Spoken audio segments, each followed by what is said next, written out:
and then we'll make it like a recording. Yeah, I'll and send a new link out and all that shit. Thank you, because I'll probably just crash my computer if I try to do anything. And also, Discord doesn't like multiple windows, so yeah. I should have gone and found a picture of a platypus to for platypus here. We got our third man. Let's see. That's right. I'm a guest for. I don't know how long you guys are doing this. I'm already laying in bed, but I saw you were doing this. I'm like, you know what? I don't need to go to sleep right now. I'll jump in. You're on the West Coast. Who cares? Like, He's like, I jump in with 2 men. Yeah. Well, some of us work for a living, Chase. We don't get a. You still drive a truck, right? Yeah. Tonka.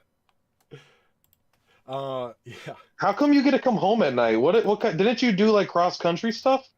I used to, yeah. Now Too many warrants? Now I'm home every day. Oh, here we go. This will be Okay. the image I use for PLAT. Just All right. I'll see it. I'll see it in the post because I can't. I can only see Kage's face right now. Let me see. Oh, I've got a picture of Charles Manson. I think I used to make fun of Pac once. You could be the Dragon Lord. Oh my God, that's like gift. Joking aside, that's pretty funny. That's like he does have a little bit of a Charles Manson like visual style, and I don't mean that as like a negative because he was very charming to the right people. Yes, exactly. All right. Is that AOC? Yeah, it's just a meme I had sitting around. Okay, that's a little bit better. Sorry, you get to be yeah, because when I think of platypus, I think Latina. All right. Anyway. I like Dragon Lord. That's pretty cool. All right. Yeah. All right. So you are represented. I couldn't think of that word. You are represented by the Dragon Lord. It's good because that's how my YouTube channel started. Was the True Dragon Lord EX fight. Not my YouTube channel, but my Dragon Quest Tact journey was my first video. That was when you branched out from OnlyFans. I remember. Yeah, it was called One Step from Eden. It was even that is the name before of the OnlyFans. So it should be right. It's like a great one. Name. So you're kind of helping. Wasn't that game like doing very poorly though, or wasn't getting any real like recognition to it? And then you kind of came in and showed people it. Kind of. So it did like Northern Lion was like a big YouTuber that I still watch today. He got big for playing roguelikes like Binding of Isaac, and he played One Step from Eden for like 10 videos or whatever. And then basically everyone stopped playing it, and I kept playing it for like the rest of the year. I played like 250 episodes, more than I ever played Attacked. Well, there's like it's funny, like if you type DQT, like at least for the longest time, like the videos with the big views were from like the first week of the game with people that like logged in, played for an hour, reviewed DQT, and then never made another video about it, but they've got like 50,000 views. Like that's more not than... Pro Zed did one ad. He did a promo for it in one of his videos, and he gets like millions of people watching those videos. So that was like the most marketing they ever did for this fucking game. That's how I found out about the game. I think it might have been something like that, but I mean, I'm so mad that the worst. This game has maybe literally the worst advertising, other than any other game that has worse I've just never heard of, which I guess goes to show. But I get comments on my Dragon Quest Monsters videos, right? I've been doing them for weeks now. Every day I've had a video. I get comments on my streams. They're like, "What's Dragon Quest Tact?" Like if I mention it, they're like, "What's that?" They don't even know it exists. It's literally like the closest thing to what they've wanted for years, and they didn't even know about it. And now it's gone. All right. Well, it's going to be gone. Let's do the thing. We'll make it like an episode. So we'll start officially talking about Dragon Quest Tact now. So, all right. Anyway, what is up, YouTube? Thanks for tuning in tonight. You got me, your favorite YouTuber for Dragon Quest Tact. Your third favorite YouTuber is not here. We've got the fourth one, Kage, and then second is everybody's old favorite. What was his name again? Sir Platypus or something? Sir Platypus. I like that. I'm the guy that doesn't make videos for 2 years and then still pretends like I'm one of the cool kids in the community. Phony. He's a big fat phony. All You right. remember Laliette? That I'm like a boomer now. Hey, I was back when Laliette used to play. I, Before dude, he got that's a real job. Lolliette's still my boy. Dude, Lolliette, I was like, he made like a joke about like wanting people to help him with things behind the scenes. I'm like, I'll help. You know, he was the big YouTuber with like 200 subs, you know, behind you. And I like kept having this idea and that idea, and I'm like, bro, do you mind if I make a video about like this idea I told you about yesterday? He's like, yeah, go for it. And that is how my path to fame, this illustrious rise to celebrity, started. By me Sorry. backstabbing I Lolliette. just want to say my favorite Dragon Quest Tact arc of the whole entire game was both you and Kage went through long periods of fucking everyone hating you, but it was at different times. But I mean, like literally, I couldn't say your name. I used to have people DM me about Kage, like this guy's a fucking asshole. We want him out of the community. Then I'd have Chase, like this guy's mental. He stalks me, and I was always your guys' defenders. And then you Oh guys yeah. hated each other I, for it. It was like pretty fucking brutal. And now it's like everyone's like, nah, we're all cool. I They feel were all right. I feel like it all Everyone started. was correct. I feel like it started with this. Like I feel like that this was what Kage couldn't forgive, was when I did the podcast with you and Lolliet, and I started it off with this, making fun of how stupid it would be to do a YouTube video wearing a mask. Because Kage did that the first couple of times, yeah, and it was super fucking cringe. Good. Well, didn't you bring the pink Power Ranger mask after that? I do I worry have that. about That him. one's still in the box. Yeah, I I got thought I my remember you bringing a Power Ranger I mask. got my Gold Ranger power staff. Oh, and I can always be Donald. I'm gonna trust you again. I'm only looking at Kage's face. Oh, I have a big Trump foam I have a foam Trump mask. Oh, here, I could pull up the at least a little bit of the stream just without the sound. Oh yeah, because you know, let's see. I'll just do the mask. Yeah, I'll just recording this. This is how you get kicked off YouTube. Yeah. All right, done with that. Is that? I don't even know what that character is.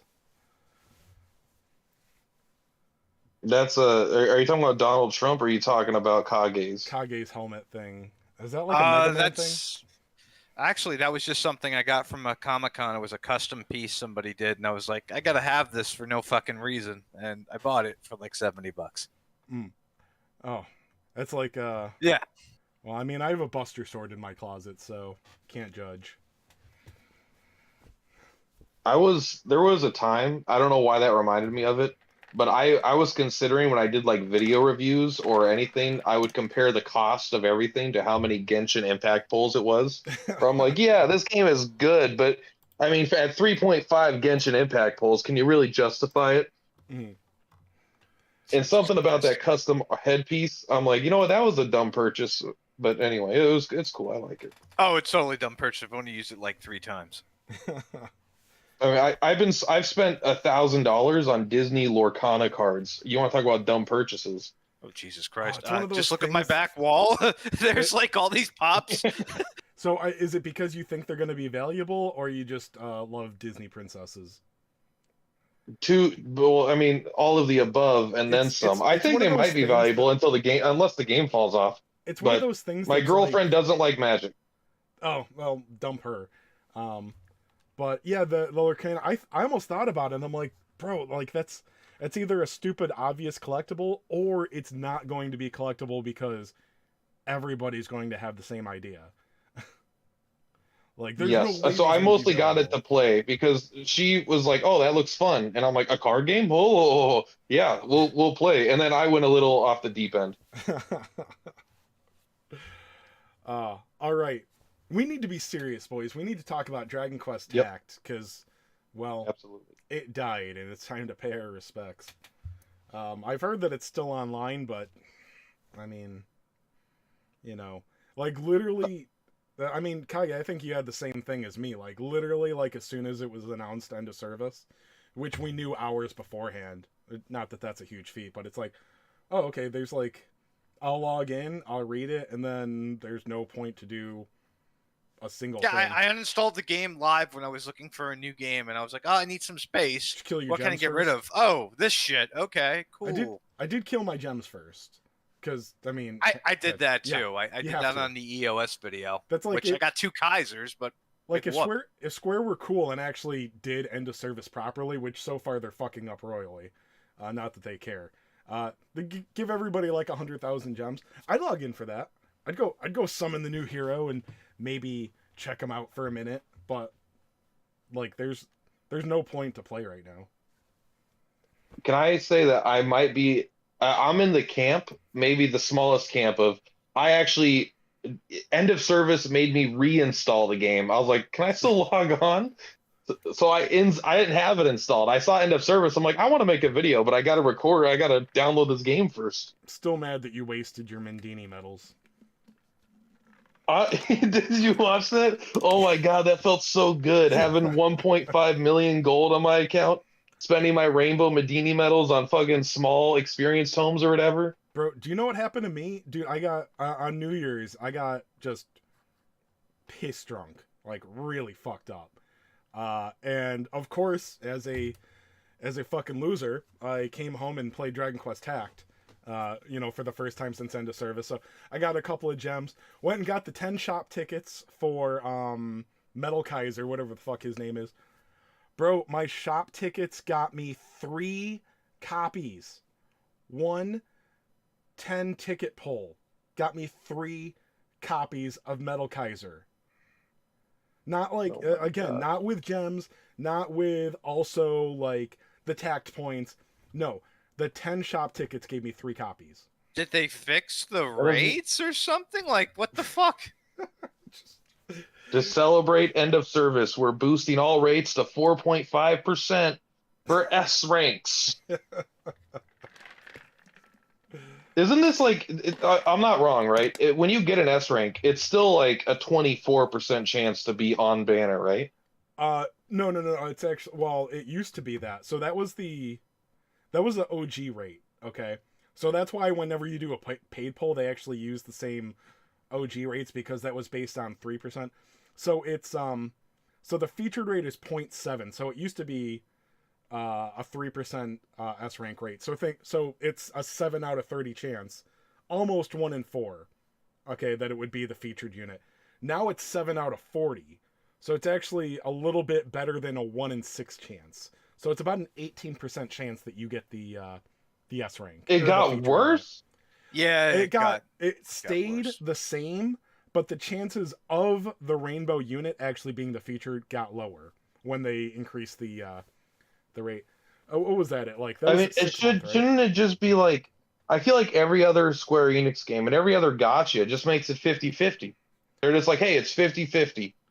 Well, see, okay, so it's that time of the video. Chase talks about Dokkan. Jesus Christ. Dokkan had a 50% featured rate, but there were multiple featured units. They would have older banner units included. So compared to like the new banner unit, actually has a very similar chance in Dokkan as it is in DQT, other than the fact that gems are way harder to get in DQT than Dokkan. But yeah, it's the fact that if you don't get the featured, it's a whiff.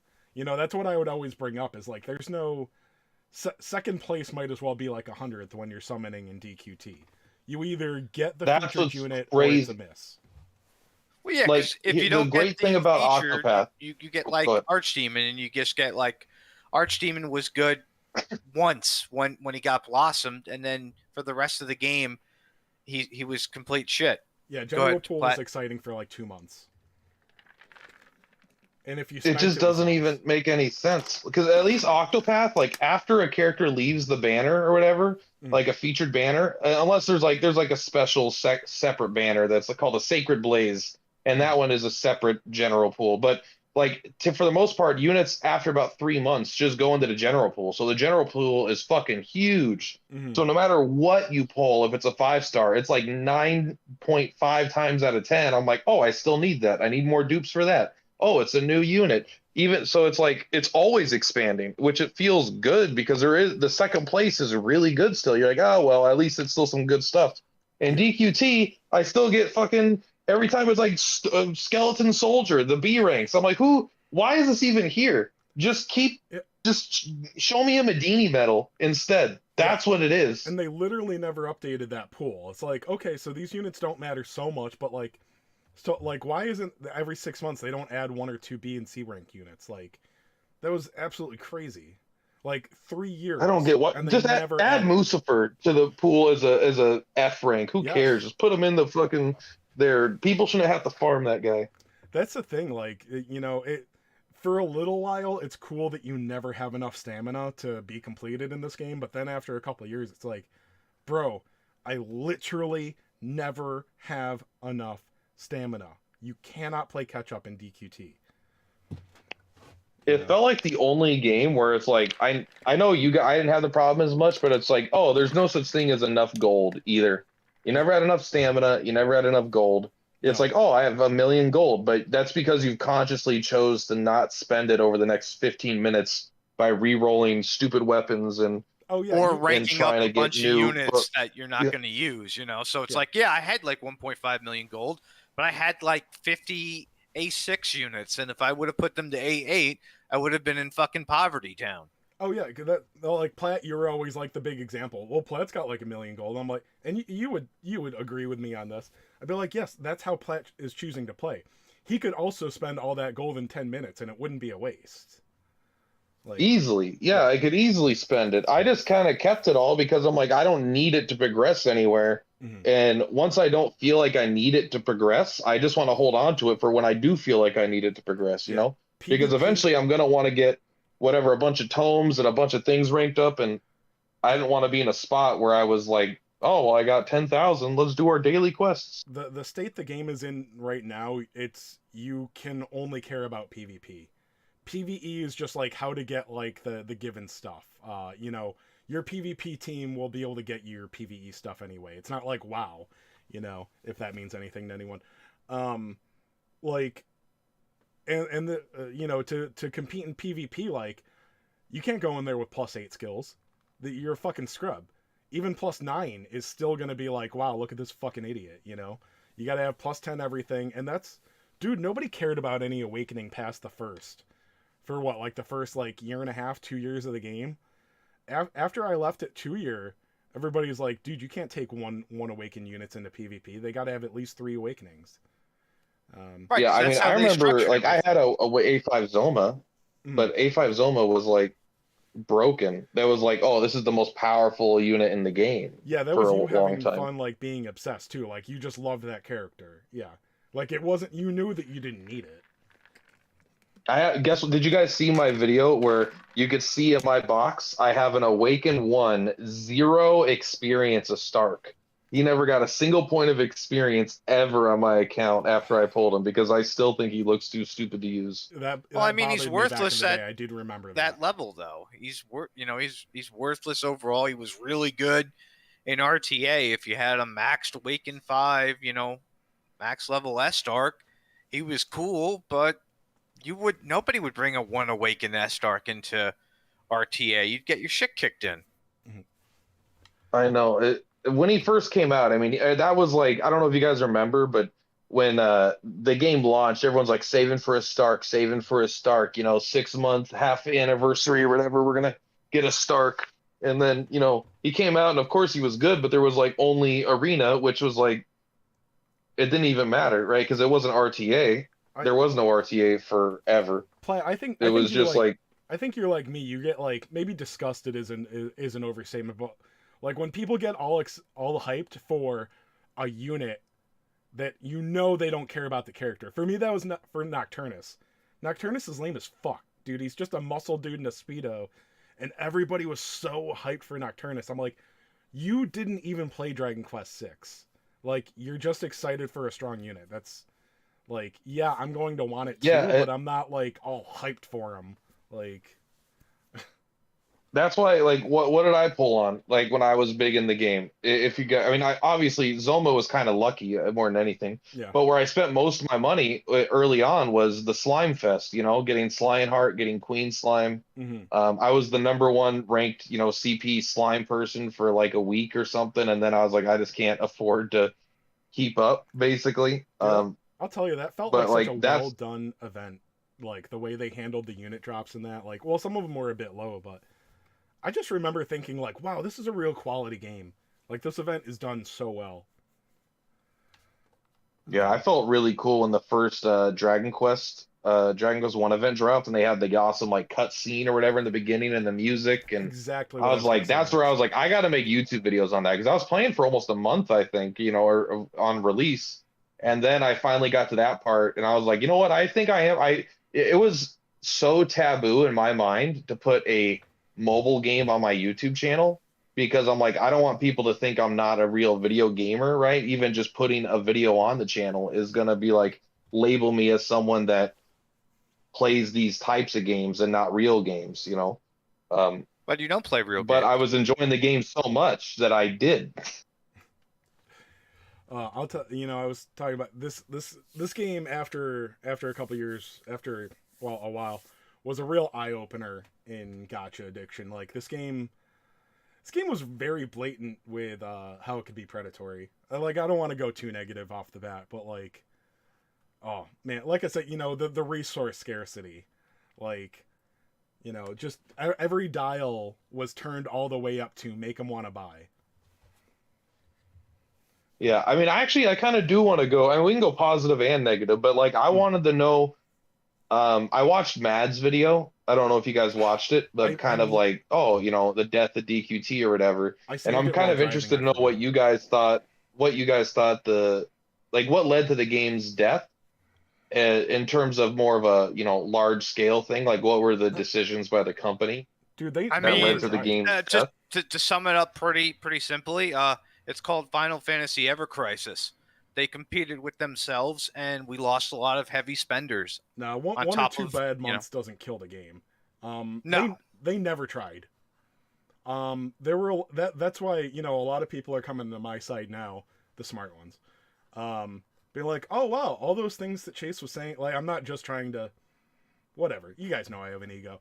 All the things I was saying like yep, the first year, like I swear there were critiques. I'm like, bro, like the game isn't going to succeed if they drive players away doing this stuff. Like a lot of this stuff is basic gotcha 101, not driving away your players, not driving away the casuals and stuff, making everything like a fucking headache. And they're like, oh, whatever. And I'm like, bro, this is why nobody's fucking playing. Um, I but mean, again, I agreed with you. I yeah, even said it out loud. I'm like, yeah, no, I agree with Chase. He's just criticizing the game. I think I would just say things in a more polite way, but I, even though I didn't disagree with anything you were saying. but yeah, and I definitely didn't agree with you back then because, well, I thought the game couldn't get killed by anything other than Dragon Quest, you were and head cheerleader, yeah. Final Fantasy fucked it up.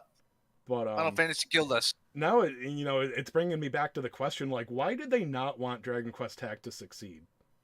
Because they put more effort into much smaller IPs that they have gotchas with. That Legend of Mana or whatever game. Well, that's dead too. I Oh, mean, Echoes of Mana Echoes was died. so fucking shit. I'm That's also, sorry, but they put Echoes. more effort into it. I heard that Square Enix, the Dan dude, was away They with had their their own mod. Discord server with Square. Square actually did like there's no consistency to how they run each and every one of these games. Everyone is a little bit different, and it there's no uniform system. Like, why did they get an official Square Enix Discord, and we got Rise, Kage, and Marco running a Discord? It Fascist made no Corp, yeah. sense. Can I say, what opened my eyes to like gotcha addiction, besides my own problems, but like Ever Crisis All Might. helped like me open my eyes to it. But I realized that like it doesn't matter if a game has good gameplay. People don't care. Yes. Like that I think Ever Crisis, Final Fantasy Ever Crisis Recoded or whatever the fuck it's called, is like one of the most dog shit games to play ever. It's like got a terrible combat system and it fucking sucks. Anyone that's like genuinely played a good like if you've played Dark Souls, if you've played Kingdom Hearts, if you've played actual Final Fantasy VII, you're never gonna be like this game is comparable and fun.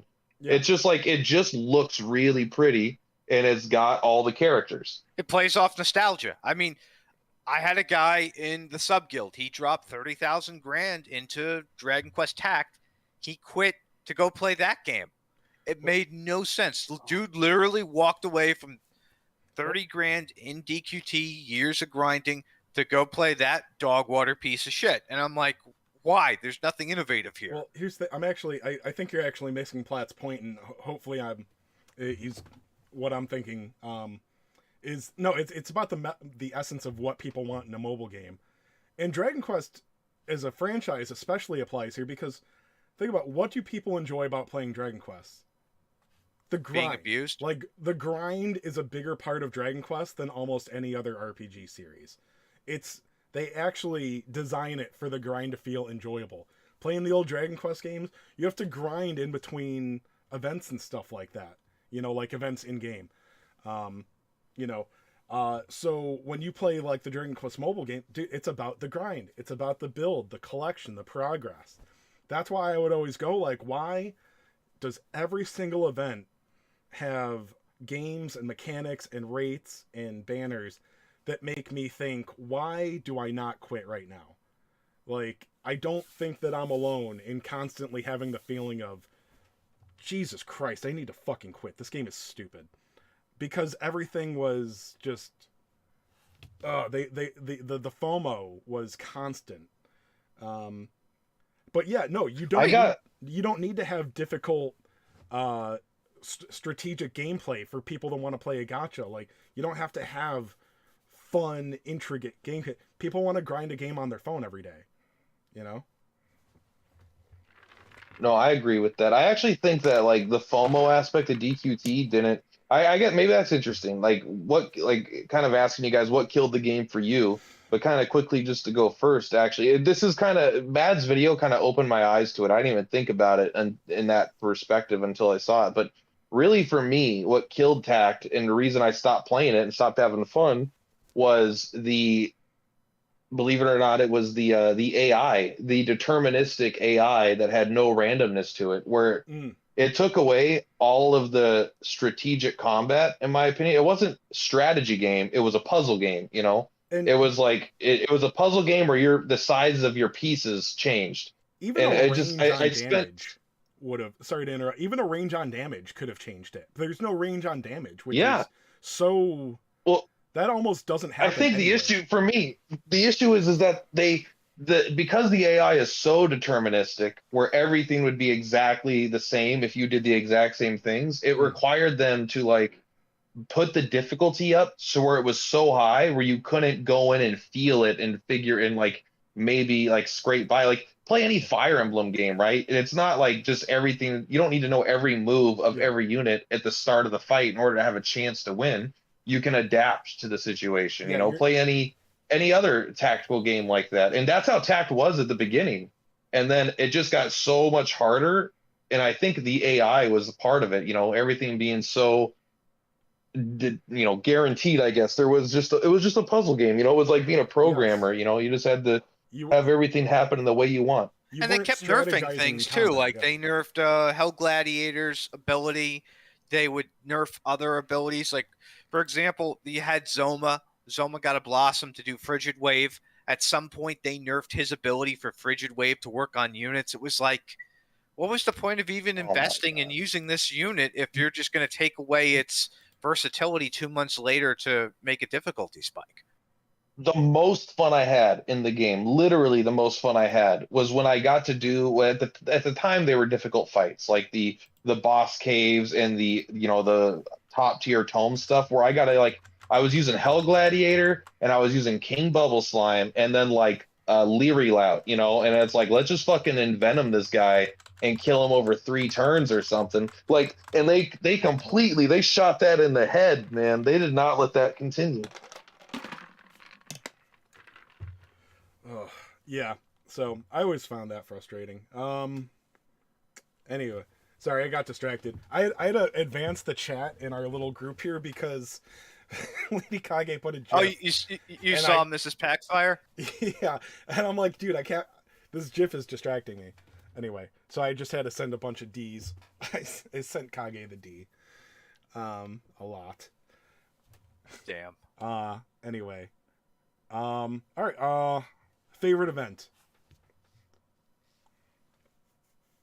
What was my favorite event, or what Yeah, was our favorite event? yeah. I don't know, something to tell you. What was your favorite event? Let's say not including the Dragon Quest one, like, because that one that Yeah, was Drag. profound for me. Well, maybe that's an overstatement, but Well, I would say Die 2 is my favorite event because they brought in, Dark Lord Vern. They brought in Miss Vern, and they made you actually like really work to unlock Miss Vern, which part of the grind. It was a badge of honor to get him to 5 Awakening. Like, how many people gave up at 4? what about you, Plat? Was it slime or something else? I have two. I guess, yeah, I mean, the obvious one is slime. Mm. And that's not just because I like slimes. I mean, that's a part of it. But I do think the structure of the event was just pretty fun in the sense that it had cool banner units and stuff like that. You got to grind all your slimes out and stuff. But I love that like one of the final fights was like fighting like 5 different like king slime versions or whatever, like gem slime, emperor slime. Mm. And that one of the medals for that fight was to beat it using only slime units. And I know that they probably did all kinds of stuff because the game lived a long time, but that was like super novel at the time where it's like, oh, this is a really hard fight. Like people couldn't do it with like their I S ranks, like or their normal strong stuff. And it's like, you want me to do this with just slime units? And there was like a free to play way to do it with just slime units. oh And yeah, that was just like a really fun way to I really like that aspect of that thing. It was just it was a slime overload for sure. dude, that battle, I know exactly what you're talking about. That was when we thought that we needed to do the EX fights, and I followed your guide, trying to follow it to the letter, and that's when I really found out like how precise the AI could be. Maybe precise isn't the like. I thought it was just about agility. So I remember instead of using Angel Slime, I think it was, I had mid heal on my King Shi Slime because I thought that was a brilliant move, and I brought that instead, and I'm like, okay, well, I got it the same way in the agility, the turn order, but like it's just not doing what it does for Plat.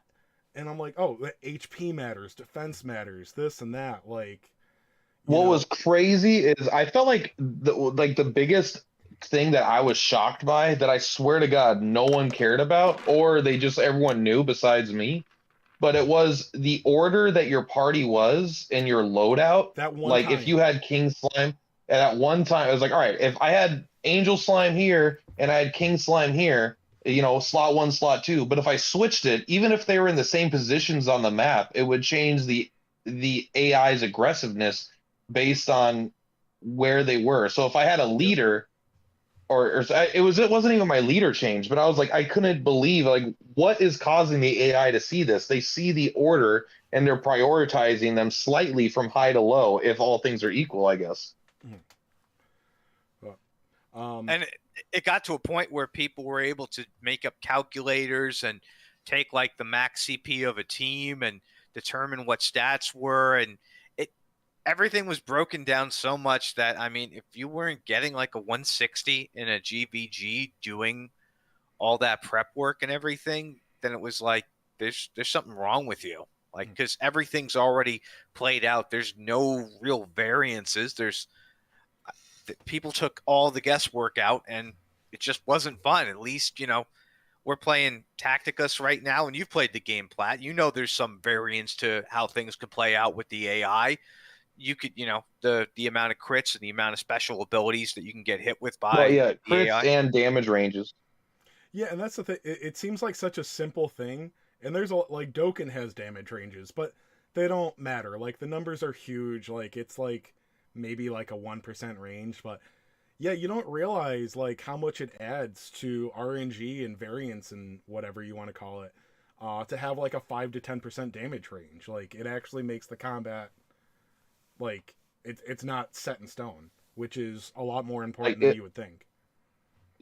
mobile games, I mean, I guess just being on the internet long enough, but playing World of Warcraft and Tact and stuff, I've learned that players will always do their best to optimize all the fun you can out of a game, just to like min max it to the point where it's like it's not even remotely fun or an enjoyable experience, but it's technically the best way to do something. The top And players. it's up to the game developers to like fucking to fix that and like them to put in systems that makes it so that's not just what people do. You got to save us from ourselves, honestly. Well, here's the thing that's a segment of the player base that you need to recognize, but bro, you find out the hard way. Like, pretty much everyone we talk to is serious.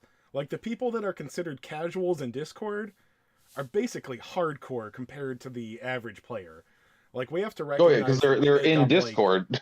we make up like 10 to 20% of the players, like people with our attitude towards the game, and I think I might be being generous there. Like the average person is a window-looking idiot in our not in life, but like their play style would be like, are you fucking you can't do that. Like, oh, Like they you're would doing auto it wrong. GVG or auto arena and just like, you'd know if you had somebody like that in your guild because it would be 10 minutes after GVG started and somebody would have a 10 already and it's the easiest team in the world and you're like, why the hell did you do this? Bro, I was here for one guild mega boss battle. I don't know if Platt learned anything about those. I don't believe he participated in one. So they had guild based giant boss battles, and y'all took turns. That's really cool.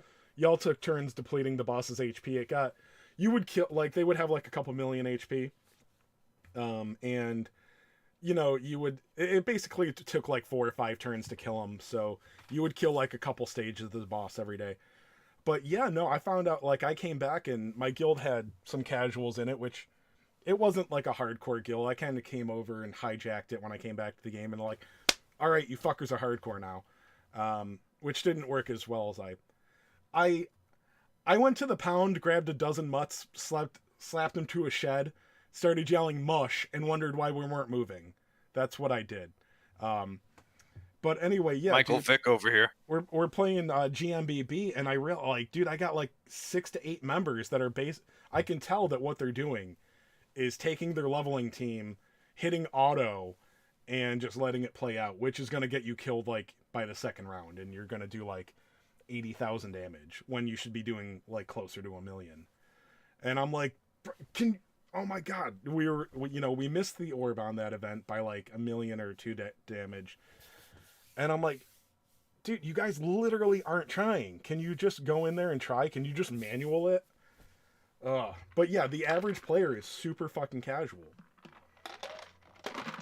Yeah, I mean, intact, I don't know because it's a really tight community. It's possible that the majority of people are on the Discords and stuff, but maybe not. Maybe it is still just like No, not a majority. people that are just on their phone.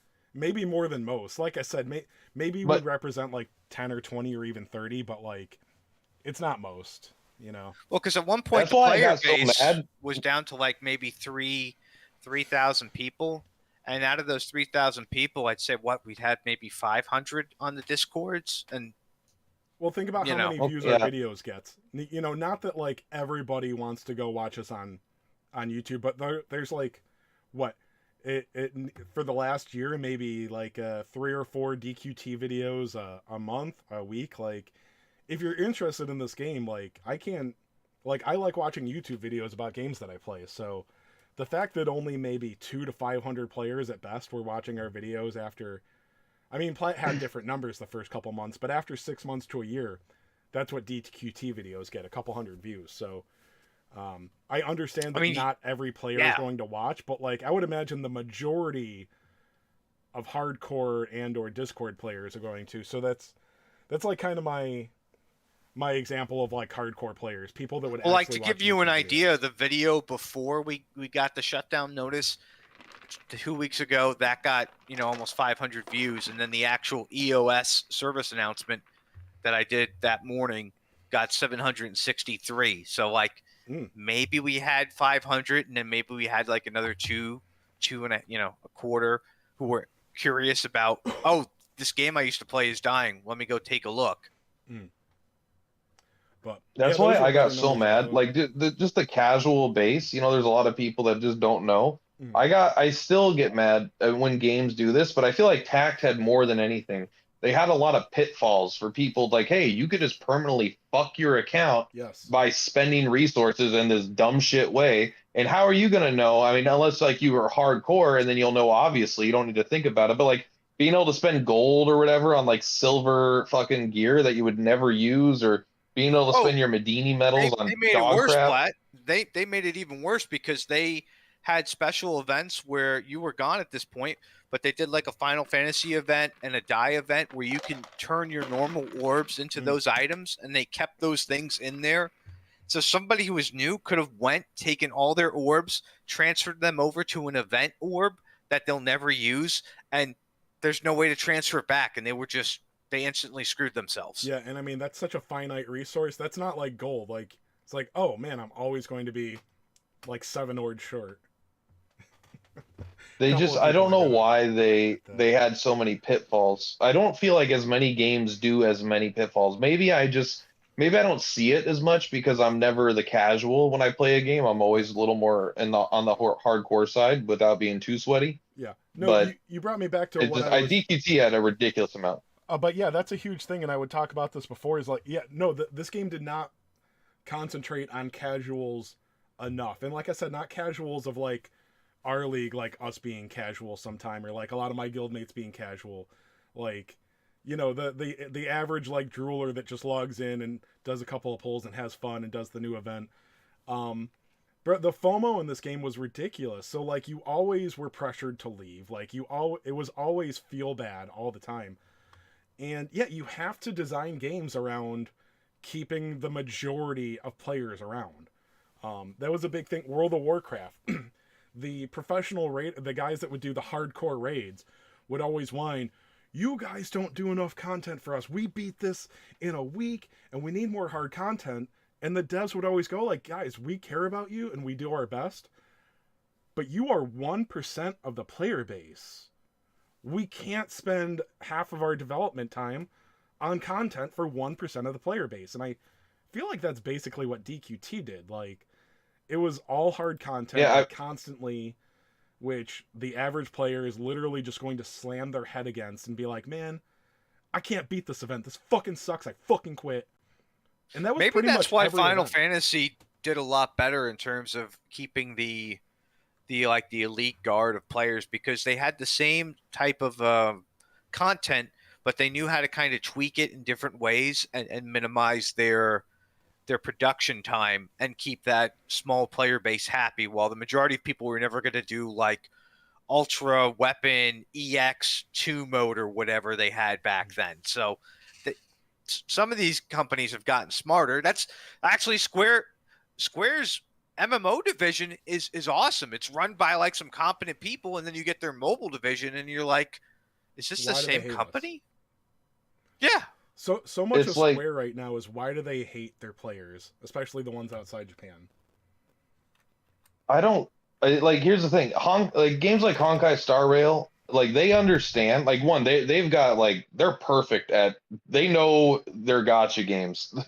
They do it well. But it's like they know you need free to play players. That's why they constantly give shit to free to play players, Yep. because it's like it's literally an ecosystem, and I don't mean it in the sense that whales need krill to eat, that mentality, but it's like even in World of Warcraft, like you're talking about these top raiders, that clear the toughest raid on day one. What do they do day two? They go and they fucking stand in Stormwind with all their shiny gear, and people run around to look at them. If there's no one to run around to look at them, they feel like, well, that sucks. They just don't want to play, and so they Yes. log off, and then then suddenly no one's playing anymore. Right, because you need a community. I mean, the only reason I kept playing this game was for the community I had built up. I mean, if I didn't have that Discord community, I would have probably quit with Chase a year and a half ago. And unlike him, I would have just said, fuck this game, I'm out. I'll go play something else. Because that's what I did with Stars.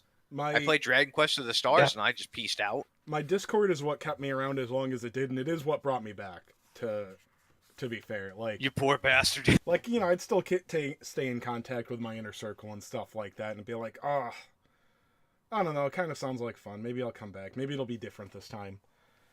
That's what I keep thinking about, like COTC, right? Like Don't do it. it's. I mean, I am playing it a little bit. I'm trying to see if I can get sponsored, and I know the answer is no, but I'm at least trying. All right. You know, there's Because this game the that Southeast you could get Asia wants to sponsored use in. my stuff. You could get sponsored in Tacticus. Go play that some more, you fuck. I know. Let me know if and when I you guys just want to didn't- touch on the ethnocentric nature of Square and their treatment of the global audience, because I'm convinced they just hate Westerners. I mean, they Final Fantasy 16 was written in Japanese, and then they like rewrote it in English to like for the transfer or the whatever, and then they liked the English version more, so they made that the official script, and then they translated the English back into Japanese.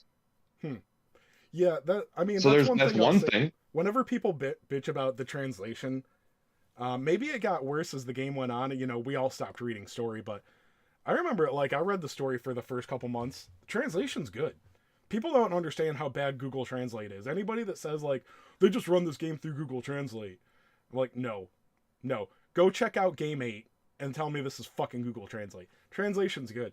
But yeah, like the translation from English to Japanese is like, we literally don't share, like every word doesn't have a 1-for-1 match. You know, like translating, you know. Well, I mean that's you why, lose a right? lot.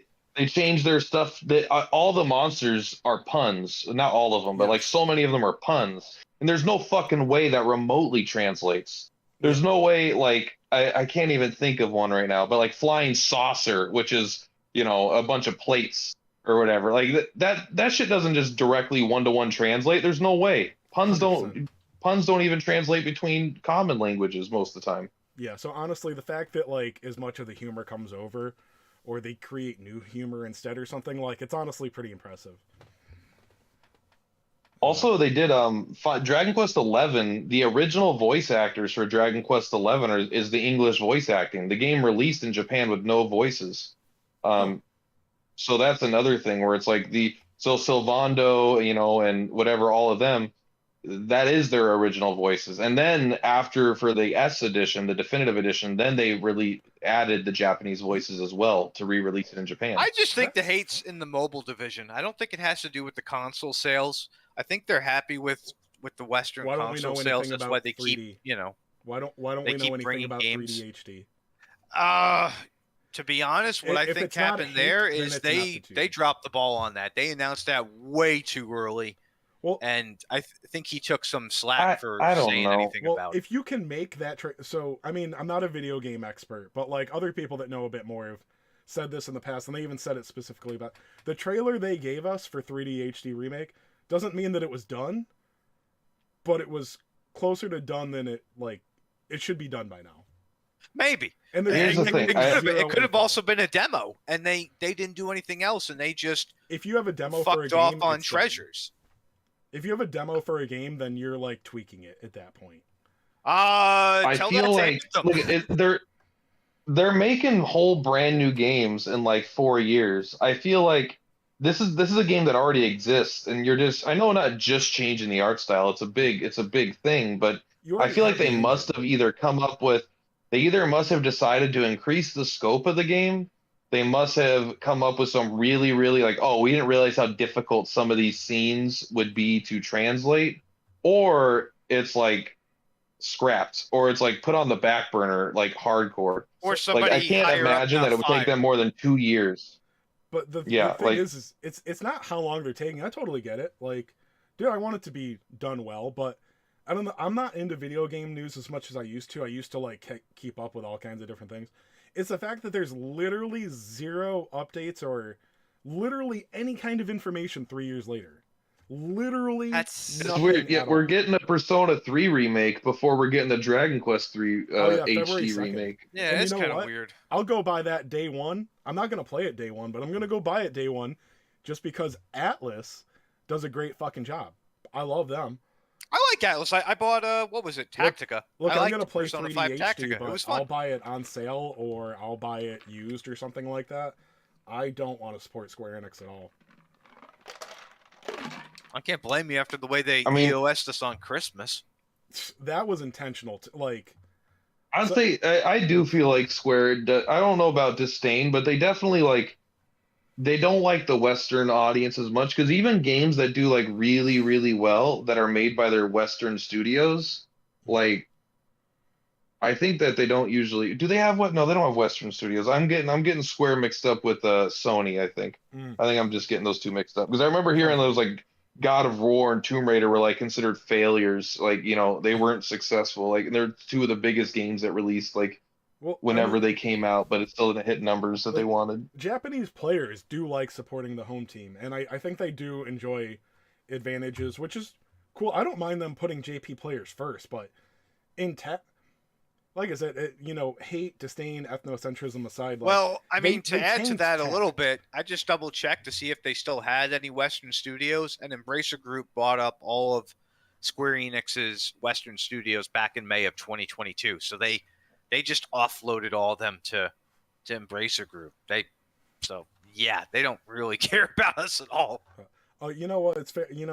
I was just saying that they put no effort into tech, but I did forget when they got that huge content creator. Not one of us. Somebody actually bigger. They got that guy to make that commercial for us. What was that, around like the 4 or 5 month mark? It was even earlier because it Was that was the Pro Z one? because he did Pros, the King Slime promo. or no, or Proza. Is that the Asian guy? Yeah, Yeah, No, not Korean, him. but yeah. The guy that had like 80,000 subs. That made a video that was obviously a brand new account.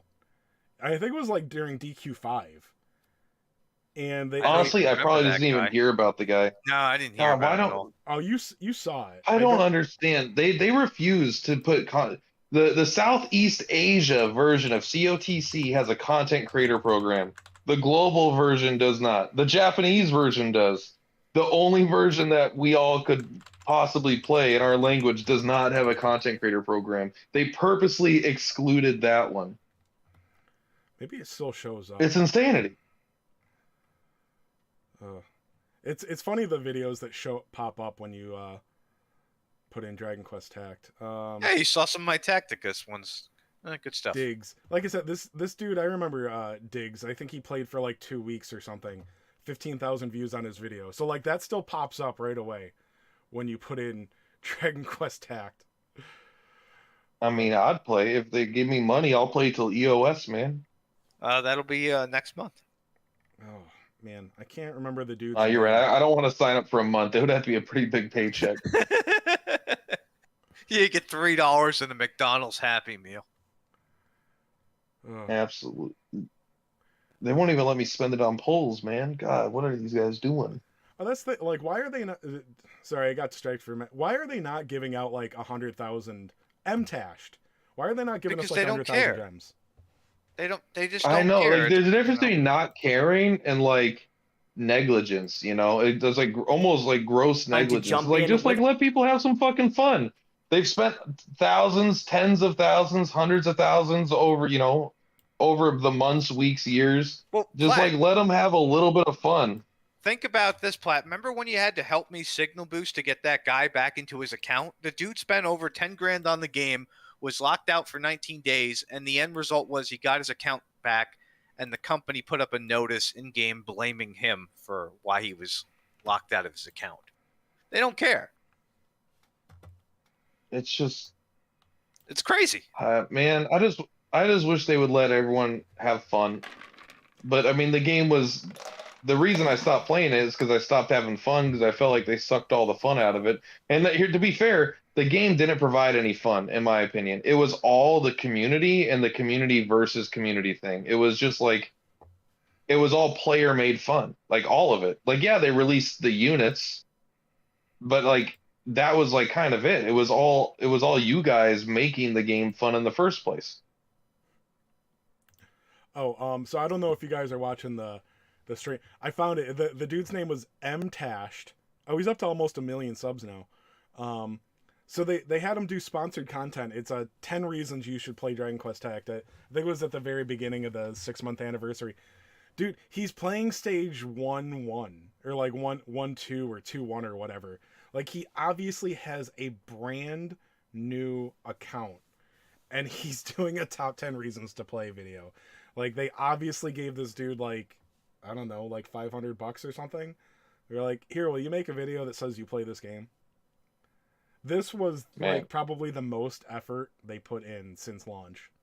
And that was, and he this was did it. 2 videos, and one was Dragon Quest Hack is the most fair gotcha event, ? Exclamation point. Like, the guy didn't play the fucking game. I can't remember.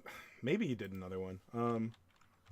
Yeah, Can I be my least favorite type of YouTube content creator are, and I kind of got into it a little, but not really into it, but I've met a few of these people where it's like, they're just gotcha jumpers. You know, it's like every week a new gotcha comes out, they release like 20 new guides on the gotcha, and then they just jump off to the next one like the next week. And they're like, this game's great, this game's great, this game's great. Oh, here's a problem. All right, this game's dead. And then it's just like, because you could tell they don't care or like or feel for anything. They're just playing a YouTube game, which is fine, I guess, but like it's the whole reason I make videos is because I like something, not because I'm trying to make money off of it.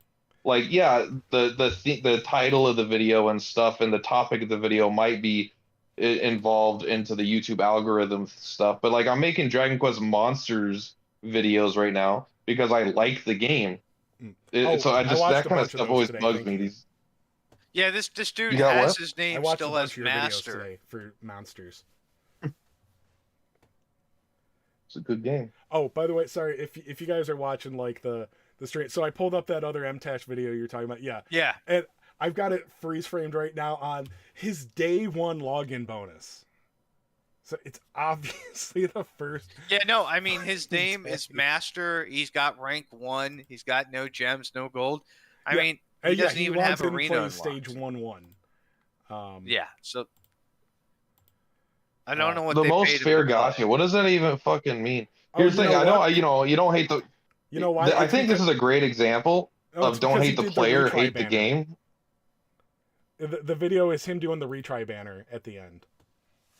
Oh, okay. Jesus. Yeah. That's funny. Yeah. Sorry to interrupt. Sorry, but yeah, that's. I forgot there was a retry banner. But I mean, don't hate the player, hate the game. The game is shit. The game tried its best to be shit, and it was doing a good job at that for a while. I gotta watch this poll video. He's getting another S rank here. Oh, killing machine! He's got that weird look on his face. That is the best. He won that. Anyway. And I can't even I'm not even remotely mad at this guy. I'm jealous. I wish I could. I wish I had 1 million subs and didn't have to go to a fish restaurant. But you know what? We're at in life. Dude, if Malcolm came up and was like, "Yo, we're gonna start giving you like $100 a year," I'd be like, "Thank you, sir. Would you like me to fillet you some more?" Like, I will say all of the nice things about Square Enix. Square Enix, A-OK #1 in my book, sir. No. Not only are they not xenophobic, they're xenophiles. Let's bring up my ego like a little bit here, and let's not go too much on trashing this particular player because Kage's really, really, really gonna want to. Dude, I quit like at the beginning of the 1st year anniversary, and they did a stream for it. Malcolm, I mean, you guys all know Malcolm never did fuck all for us. Sometimes he'd answer a PM or something. Dude, you know what they did during the 1 year anniversary stream? They gave a prize to Pac Demon for his DQT streams. Is this the same thing that I was gonna bring up about my most salty moment in all where I actually felt like physically betrayed, where he got like a physical thing sent to him in the mail? Yes. And I fucking wanted it. That thing was cool. I've been looking online for things like it. Wanted it so bad, not because I thought it was cool, but like buy it. I felt like I already felt like my existence and my promotion for the game was I never got anything for it. I never even got an acknowledge of existence. Wait, there was. It would have been. I was just like, I just wanted you to see me. I could. Yeah, there was a physical stream. I couldn't watch it. I couldn't fucking watch the full stream. I just. Yeah, I thought a bunch of people got it. I didn't think it was just Pac Demon. I thought a bunch got it. They gave some out, but they had one that they gave just to Pack for being a streamer. Fuck, man. Dude, I mean, he got like 2 views per I video. want that still. Like 2 of his guildmates would come in and chat. Those were his views. Like, I'm not saying that just to be salty. Like, oh, I'm so much better than it. Nobody No, I watched his still get fucking 2 views on my streams too. My streams get no views. It's like it's a hard world to be a streamer as opposed to making No. YouTube Like, you and videos. I would get like I would get like a dozen. You would get like 2 dozen. No, I'm not saying this just to shit on Pack, even though I do like shitting on Pack. He literally had like 1 or 2 viewers tops. Like, nobody logged in for his stream. He streamed himself every fucking day, doing everything in game basically. And that's who they. I mean, I Like, remember seeing the prize thing they got him, and I remember being like, "This is the first time in a long time in my life I felt genuinely jealous and hurt by like a company." I was like, "Am I nothing to you? What are these 185 videos with tens and tens of thousands of views over them promoting your stupid dog shit game?" God, I was so mad. But I'm over it now. Whatever. They gave a prize to a homeless guy over Mad you. Guru was still playing then too. Mad Guru got screwed on that because Mad Guru made quality content too. I don't think he stopped. He made the best content. His only issue was presenting style, and even then, I loved it. But it just a lot of other people don't. They're like, he's dry. I'm like, yeah, he is. Wasn't there. But except when he pulled on S Stark. When he pulled on S Stark and he finally got that hit, like he did like a little happy dance or something. He showed a lot of emotion. I was like, I'm tempted to go. He can do it. He can. Yeah, he can show emotion. I like Mad. Mad is like one of my favorite. I watch all of his videos still that he puts out. Like I like that like chill energy. He's like lo-fi beats the person, you know. I'll say my favorite episode of your podcast, PLAT, was the one where you had I can't remember if Lolly was still there. The one with Mad. Dude, his game knowledge was, or like his gotcha knowledge, I can't remember, so long ago. His interview was awesome. That dude, he knew what he was doing. He was great for. He knows a lot. Yeah, I mean, look, it's not. I guess I'm just a better presenter just because I have a little more energy, which at least that's what people say. But like, and he doesn't have that. But I mean, he's got all the stuff you need still. He's got the knowledge, and he's got interesting information and fun facts, and he tells some jokes, and I think they're like reasonably funny. But I mean, reasonably funny is not how you want to describe a joke, I suppose. Huh? Like, yes, that was reasonably funny. No, I always felt like I they didn't send Trop anything, and it's like, yeah, why would they? He's awful and fake. I'll say it loud and proud. The dude is just honestly, he's got nothing going. If anyone got anything, it should have been Mad, because he never stopped making content. He made videos like months before the game came out, and he just been making videos up until 2 days ago. He's never stopped. He's been the most consistent of every creator, easily. Yeah, I feel bad. I definitely have to watch his video. I saved that to watch while driving for work, and I forgot to upload, That's what I did. Yeah, I did it on my commute. There's a spider in the corner. He brought up some good points. He brought up some good points about why the game was going downhill. I mean, I don't know if they're all accurate, because some of it could have just simply been that they're changing direction and they're making this a very Final Fantasy focused year with Rebirth coming out, and they just want to say, well, fuck Dragon Quest, we'll bring out a new mobile game in 2025. I don't remember if it was a private conversation I had with him or not. I was talking to Malcolm about something, and I don't remember the reference, but he said that they considered DQT a side gotcha for player. Like, that's why they didn't do some things or something. What the fuck does that mean? It was one of the most intensive experiences I've ever had. I literally felt like a prisoner. And like, I felt like I was becoming a bad boyfriend and bad at life because I tried to dedicate so much time to the game just to use the stamina. Like, I don't even know what that means. I felt like I woke up in the morning like, I don't have to look at my phone. Oh, like I felt like a weight was lifted off my chest. Yeah. No, oh yeah, no, dude, and the stamina, dude, that's just a whole other little thing. Like, the stamina bar was so tiny, like You needed to play Dragon Quest Tagged right before you went to sleep, and then it was the first thought on your mind so that you're not wasting stamina. Because again, you never had Yeah, enough a stamina. side gotcha. It was a side gotcha. Yeah, absolutely. Yeah, I understand okay. if you only did PvE, but because they added 2 fights a month and they were fuck you hard. Yeah.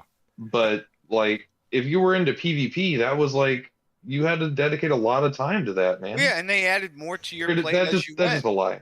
I mean, they added RTA, they had GVG, you had all these events. I mean, even like the last event where, you had people resetting their stages trying to find like gold slimes to get shards. Like that took some people hours to get all those. And this is a side All right, game. Oh let yeah, me I Fuck did that. you. here's an example of how me and Chase communicate. I was gonna say either they're not fully informed, or either they're not informed about how their game runs, or they're not being fully truthful. And Chase would say something was like they're liars and they're fucking retarded.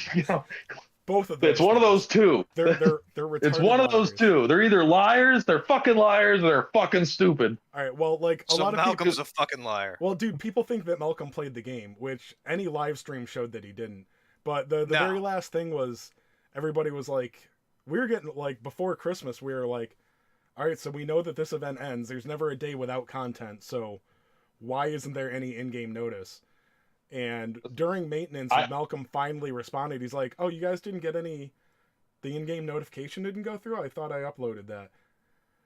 Can you imagine like uploading something in a game and not like logging in to check? That's it. He couldn't even log in to double check his work to make sure that the notice actually went live. So that's how much Malcolm played DQT. And he didn't even have like the foresight or the, I don't know, the decency to be like, man, maybe we shouldn't put this notice out on Christmas. Never crossed his mind. That's so intentional. Wait a fucking week. Is like, I know it's not the biggest deal. Like, you don't need a community, whatever, to be like a top tier meta player or anything like that. Like, but you do want them to be like relatively informed, at least a little bit. And at the, just like, I just watched a COTC live stream because I was commuting on my way home from work. So I was like, all right, let's just pop it on and I'll listen to it. And the community manager for COTC has like fully awakened like 5-star Herminia. It's like he had to spend, I mean, he didn't have a god account. None of his other stuff was 5-star awakened. So it's like he targeted like these specific units that he liked and they're like leveled and he's further into the game than I am. So it's like he's someone that at least like has knowledge of the game. Yeah, and I as like a player. It's very obvious that it was his job. Like I'm not as upset at Malcolm as Kage hates his guts right now. He's looking for him. But no, like no, it was obviously just his job. Like he acted like Square and like his boss had a gun to his head. Yeah, it was his job to be irrelevant. Yeah. Yeah, I'm just saying. Like, so here's my thing: is like, if it's your job, it doesn't mean you have to be bad at your job. You could also be good at your job too.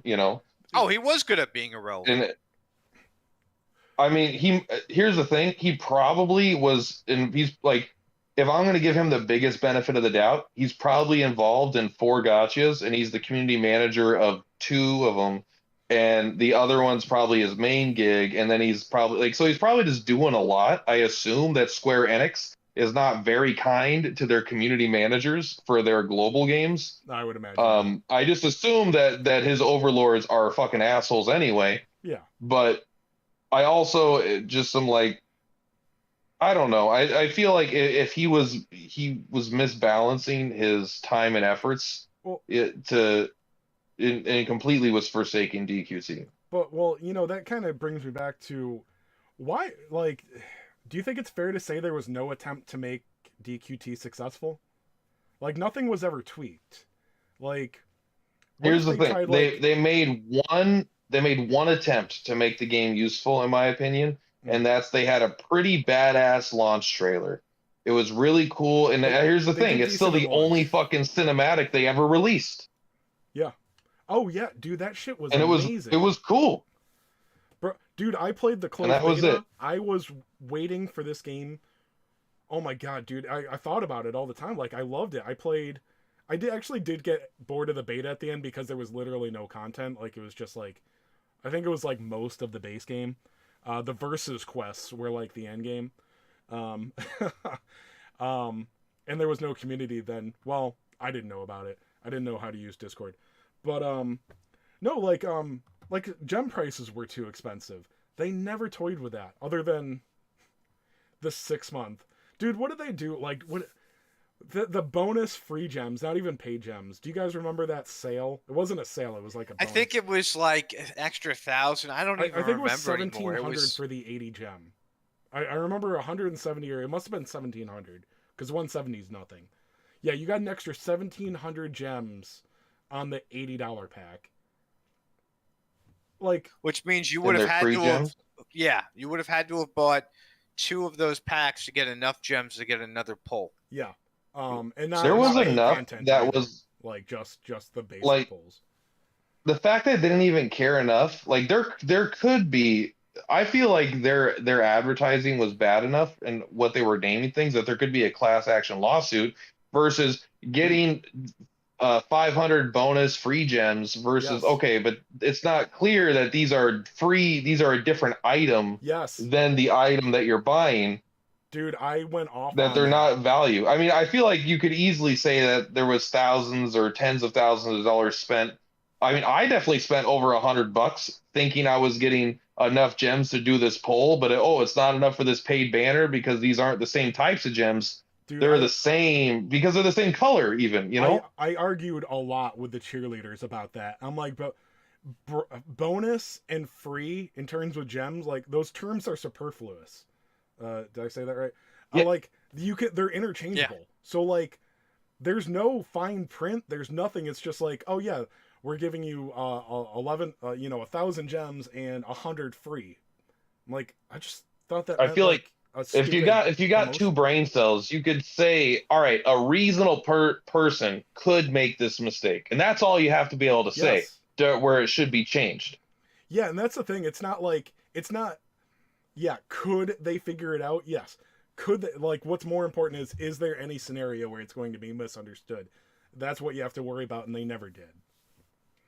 So yeah, extremely like I said right from the beginning. Like, I'm sorry, I don't think there's a better term than predatory. 2,920 gems in Pack D. Wow, what a perfect number. And then I remember buying that pack because I thought that the extra gems would put me above what I needed, almost and literally it didn't. impossible not to. Everybody went and bought. Who didn't buy Gem Pack D thinking they were going to be able to do the paid poll? I didn't. I always bought the big packs. I always saw the littler ones as like they weren't valuable. After a while, but like, I mean, your first time, and that's the thing. Like, you gave me the term. It's a first time conversion.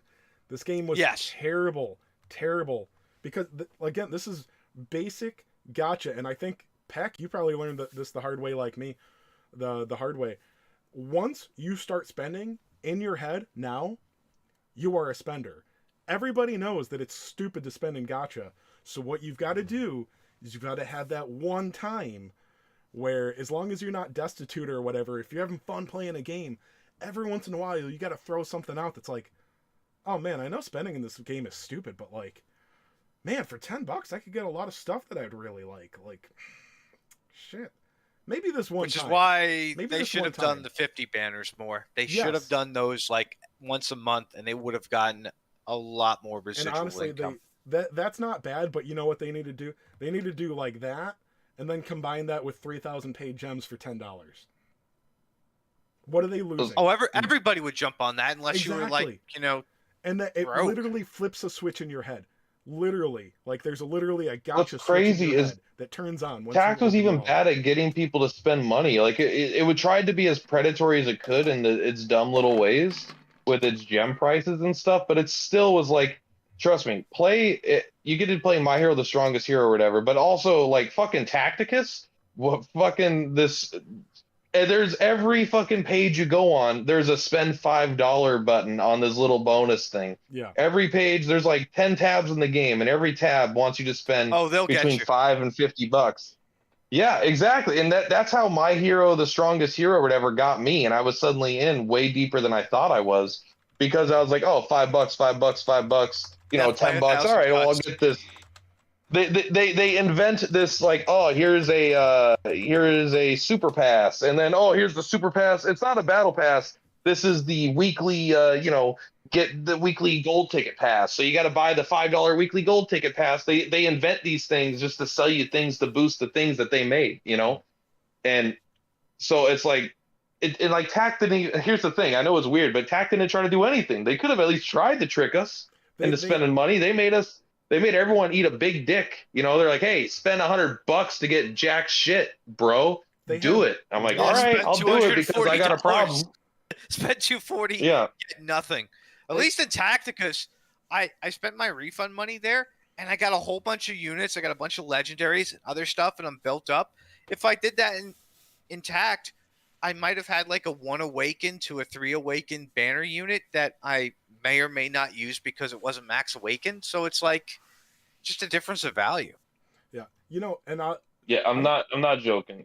Tacticus is like, oh, here's a bowl of cocoa pebbles. You take all these little bites, like, aha, that's not cocoa pebbles, those are shit. But in fucking Tact, it was like just like, oh, no matter what, they're like, you got to eat this whole dick in one bite. You got to eat this whole dick in one bite if you It's want to just keep like playing. I'm game. Yeah, it's like, all right, but only this once. I just got my tax return. All right, I'll eat that dick again. I was responding to chat, so yes, I ate dick. Um, anyway, yeah, that's how I got famous. Um, what were? Oh, by the way, just a small thing. I don't even think they should have had an $80 gem pack. I think the fact that you knew you were losing out on value by only getting like gem pack D or E made buying feel worse. Like you would feel better buying a $30 pack if you didn't know that like you were like wasting money if you were to spend again. You know what I mean?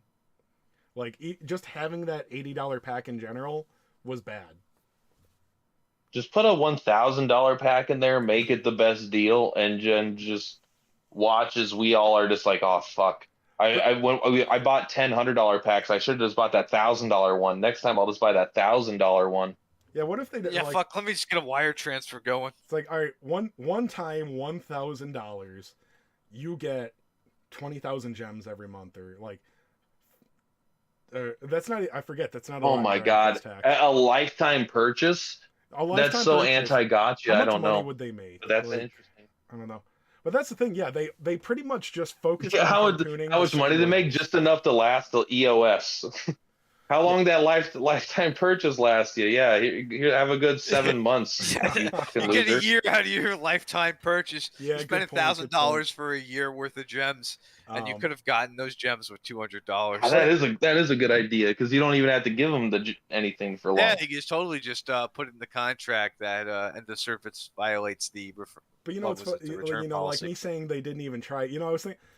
You remember that old story about like the guy that got cancer and or no he wanted to commit suicide for some reason, so he just took all of his savings and spent it in Mexico on hookers and cocaine, and then found the will to live because it was so fucking awesome. I was thinking Tac could do the same thing by like having like a fire sale on gems. Like, all right, man, the game's closing in a month or two before EOS. Let's just make all the gems like 25, like 50 or 75% off. And then like the game actually made so much money, they're like, oh fuck, maybe we'll keep it going.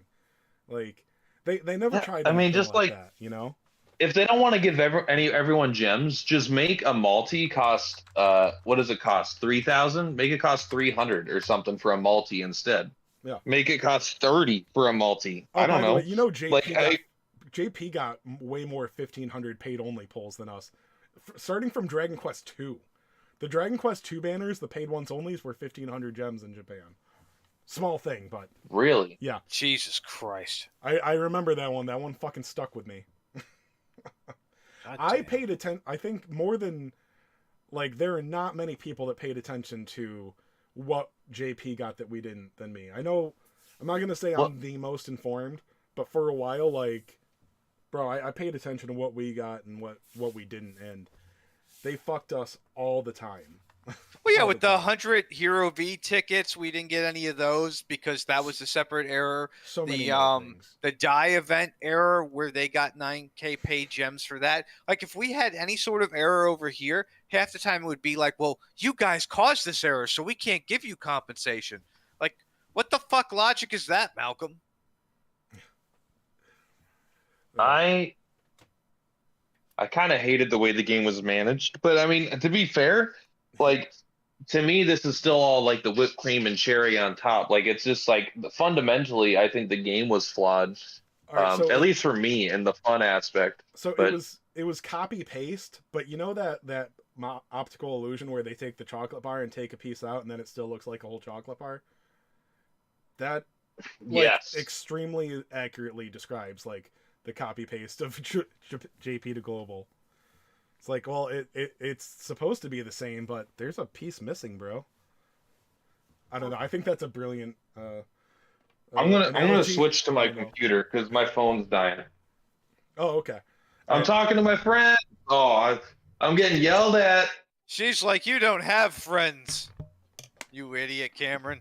I just locked my cat in the room. This fucking idiot. All right, I'll be back in a minute. All right. We only have a minute to talk about him behind his back, bro. How stupid does his I long was fucking hair look right now? Oh, fucking look Jesus. great, man. Oh shit! Okay, I thought now he was he's gone. So I don't know. I mean, he's a tough guy to deal with. He goes from That's as nasty as you convenience can store. get. A tough guy to deal with. All Oh the no, I fucking... mean he goes from like convenience store to gas station to fry cook. And then what did you say? He was like a hooker at one point too, where his dad It's was. called Chased? that's the natural career path of a white trash American. Okay. Oh, so Chase's career path.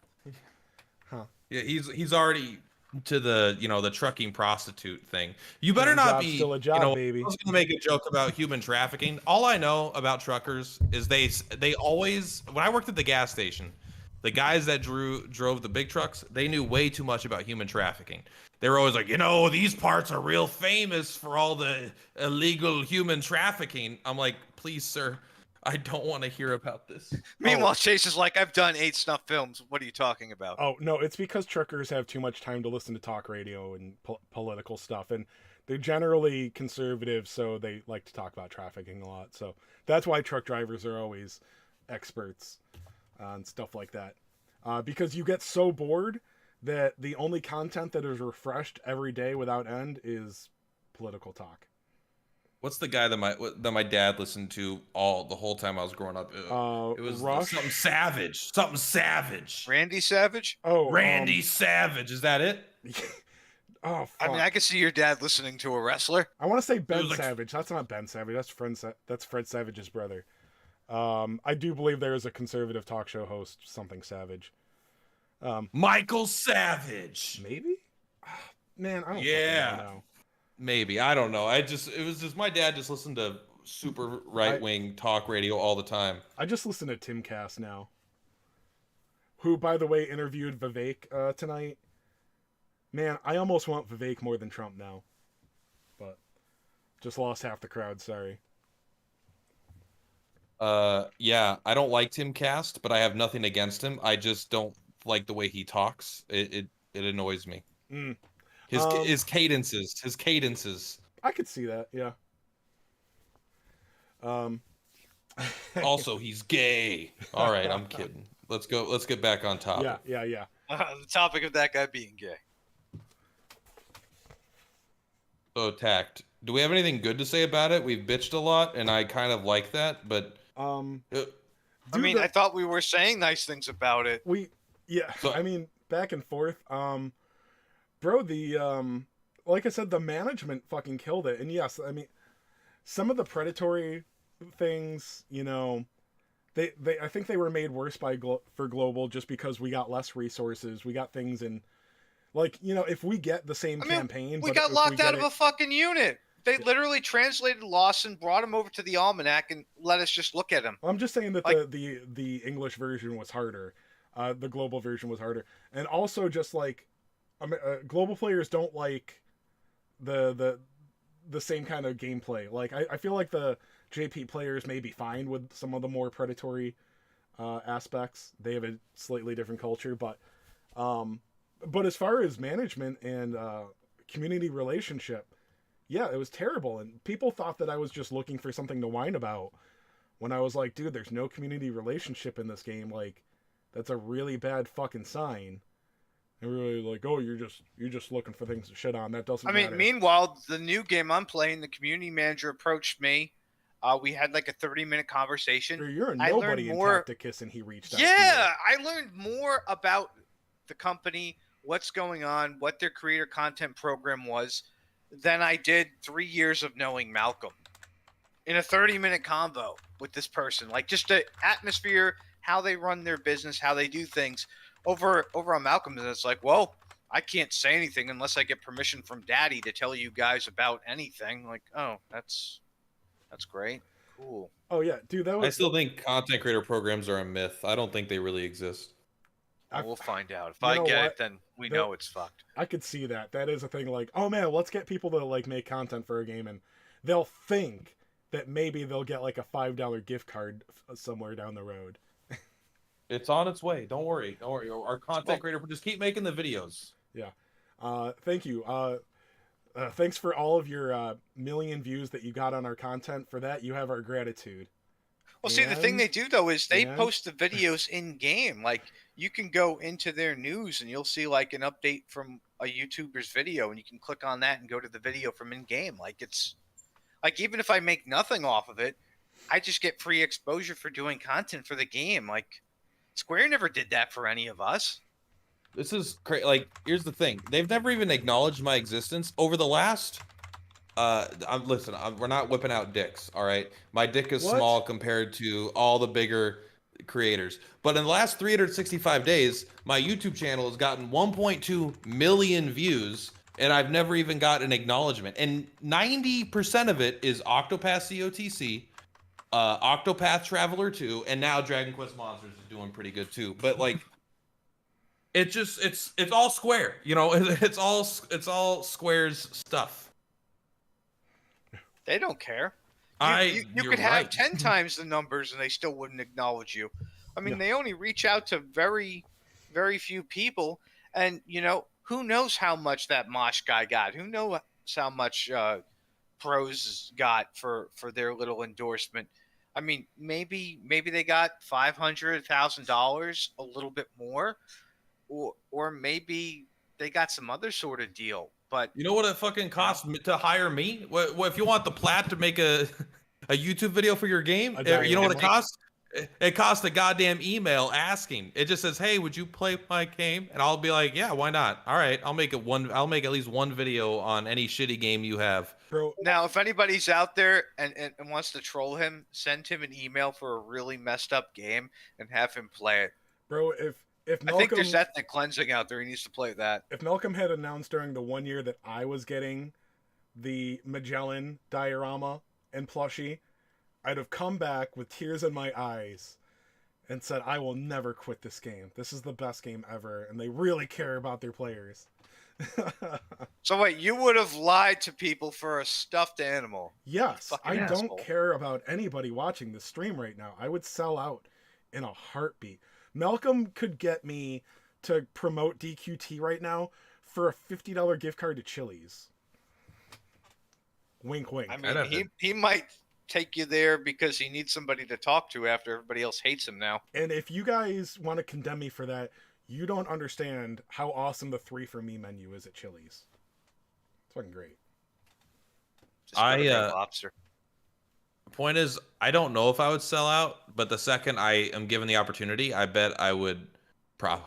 I mean, you already you know, it's easy to be like, no, I wouldn't have sex until marriage, until suddenly you got an opportunity, and then you're like, well, I wouldn't not have. Shut up. All right, let's go. You already have your hair grown out like some street walking prostitute. Yeah, you would sell yourself in a heartbeat.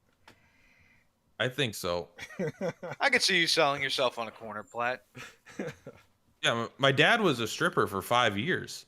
Silver Fox. Wait, so how did he go from being a stripper to working in an office? He had a baby. It is true. I think he stopped stripping after I was born. I think. I mean, who knows? He might still be doing it.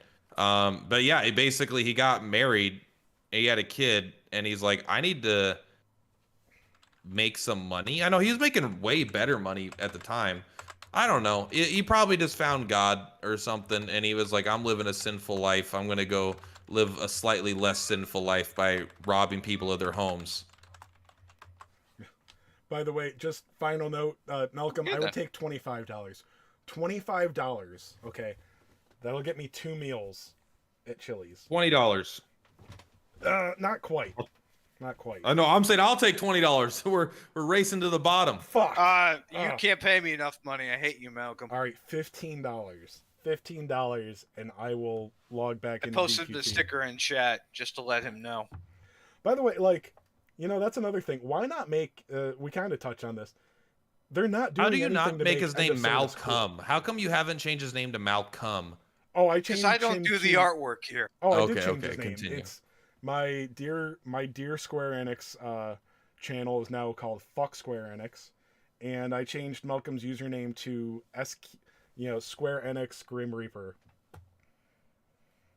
Can I acknowledge that it was just like, in case anyone wants to help me sell out still, I don't got any hate for any of these content creators or any of these the community managers. I'm just having fun with friends. I do. I hate all of them. He does, and I do associate with them. So I mean, that could be a problem, I guess, but I don't care. Just acknowledge me, Malcolm. Say per platypus. Oh, notice me, senpai. Yeah. Hi, cat. Hi, kitty. How you doing? My cat's here too. You could probably hear him in the background. He keeps Yeah, crying. I heard to your get at him. cat. He wants out of this room. All right, so I kind of planned on doing this in like 2 sections. Like I'll say that we're kind of done reminiscing about DQT now. We'll just go into like drama Good. now. That's cool. Yay! All right, Let's so talk about how shitty Pac Demon is. our reminiscence section is over, All right, I'm gonna throw my cat out of the room while we're doing that. Come on. and now Right here, we're buddy. switching over to drama mode. Got a new recording. We're still live. I don't know. Whatever. It doesn't fucking matter. But Every time Chase brings up Dokkan, I'm gonna bring up COTC, and then Kage has to bring up Tacticus. you're just jealous because I got the new trunks with the tickets. First of all, I don't care what kind of pants you wear. All right, I don't care. Okay, I got a new T-shirt. I'm not bragging. They're pajamas. Oh, they match my shirt. That's cool. All right, drama mode. Dragon Quest TAC drama or just in general? I think it's just dude. This is like Kage's full-time job now, and I'm slightly curious. So, Okay. just So I letting- mean, we can go with just letting the dog anybody loose now. who's playing JP now. We're spending money like Jacob. I hate all of you. Oh, that's like- right. Yeah, he like put his credit card. Yeah, there. and anybody who's dumb enough to say, I can't spend money on this other version of the game. That's why I'm playing it. How many of us have said we can't spend or we won't spend in one of these gotchas, and then like 4 weeks later we've dropped $100 in the game? Like you're trying to lie to the wrong fucking people. So to For start, me, it's like you don't like the way things are going, but then you support the company that's doing what you don't like. Why would they ever change? There was exactly one situation I gave a pass for mentally, or like, yeah, because someone came into my chat. I forgot who it was. They're like, "Oh, I'm going to JP and I'm probably going to spend again, but I won't spend a lot." I was like, I don't know why you'd want to, but if someone specifically was interested in the story and wants to see it resolve, I'm like, all right, you could do that because you could probably easily free to play the story in JP with the kind of stuff they got going on over there. Mm. well, you But, don't even like, have to play the game to resolve the story, though. I Oh, mean, plus you the could new, just the new have units somebody are so strong. They go through the tell story you like down the nothing. road. Like it's just what anybody who would take the beating we all took, the EOS on Christmas, losing all the progress, and then wanting to go at it another round. Like, why? I don't, and it puts a bad precedent because you know, there's two problems to the gotcha system. One problem is the amount of stupid money we all spend on these games. It makes the companies want to make them more. And the other problem is the fact that people are willing to take a ton of abuse. Like the confusing words, you could literally just kick her around like a lost puppy and she'll come back to you tomorrow and play your game like nothing happened. Like, No, I'll tell you, this why? audience is a little different. That's why I never understood like the cheerleaders in this game that fucking crucified me. Dude, go to a Reddit or a Discord or whatever for fucking World of Warcraft or Magic the Gathering. All they do, all of the top players shit on the parent company non fucking stop.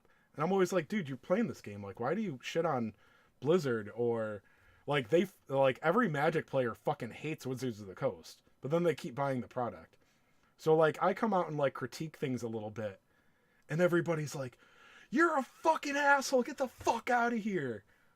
Bro, I'm just like, there's nothing more disgusting than fucking Fortnite and fucking The Walking Dead and my Magic the Gathering. That's bullshit. Oh, Warhammer 40K decks. I'll buy all 3 or all 4.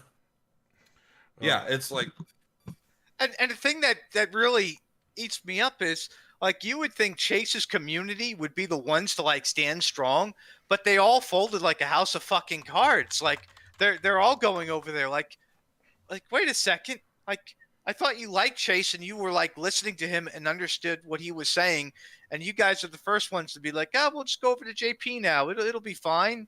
It'll be different this time." Like I don't have it against you on them. drugs? It's addiction. I wish that they weren't, because yeah, mean, like it's sending why a bad message, but like no, it's why addiction. weren't they playing JP before Global then? Yeah, Because they didn't That's want what the to. smart ones did. The smart ones were like Duran and Ursa and a couple other people in my community. They had JP accounts like early on, and they just were slowly building on them. And I guess because in the back of their minds, they figured this game was going to die at some point. And well, they're the biggest winners here because they don't really lose any progress. They get to keep playing. They don't have to start over, and they don't look like idiots where the rest of the community got trashed on and they're coming over now, licking their wounds, going for round 2. It's like, yeah, you guys just, I know this is the only game you've ever been good at, but find something else. feels Like by if the you way- weren't gonna play, sorry, go ahead. Oh, I was gonna say, for the players that went over to JP, it almost felt intentional, because as soon as it was like, okay, quit or go to JP, they had the 50 paid banner. Plat, do you know what we're talking about when we talk about that? 50 paid banner. No, okay, but it sounds so for big. 3,000 paid gems, so just as much as any other paid gem banner, it was actually 50 units, and at least 5 of them were guaranteed to be S ranks, and it was only premium units. So like literally, Okay. if you're willing to spend any amount of money in DQT, it's like that's a There's no never been a better compromise, like, banner. you buy that no matter what.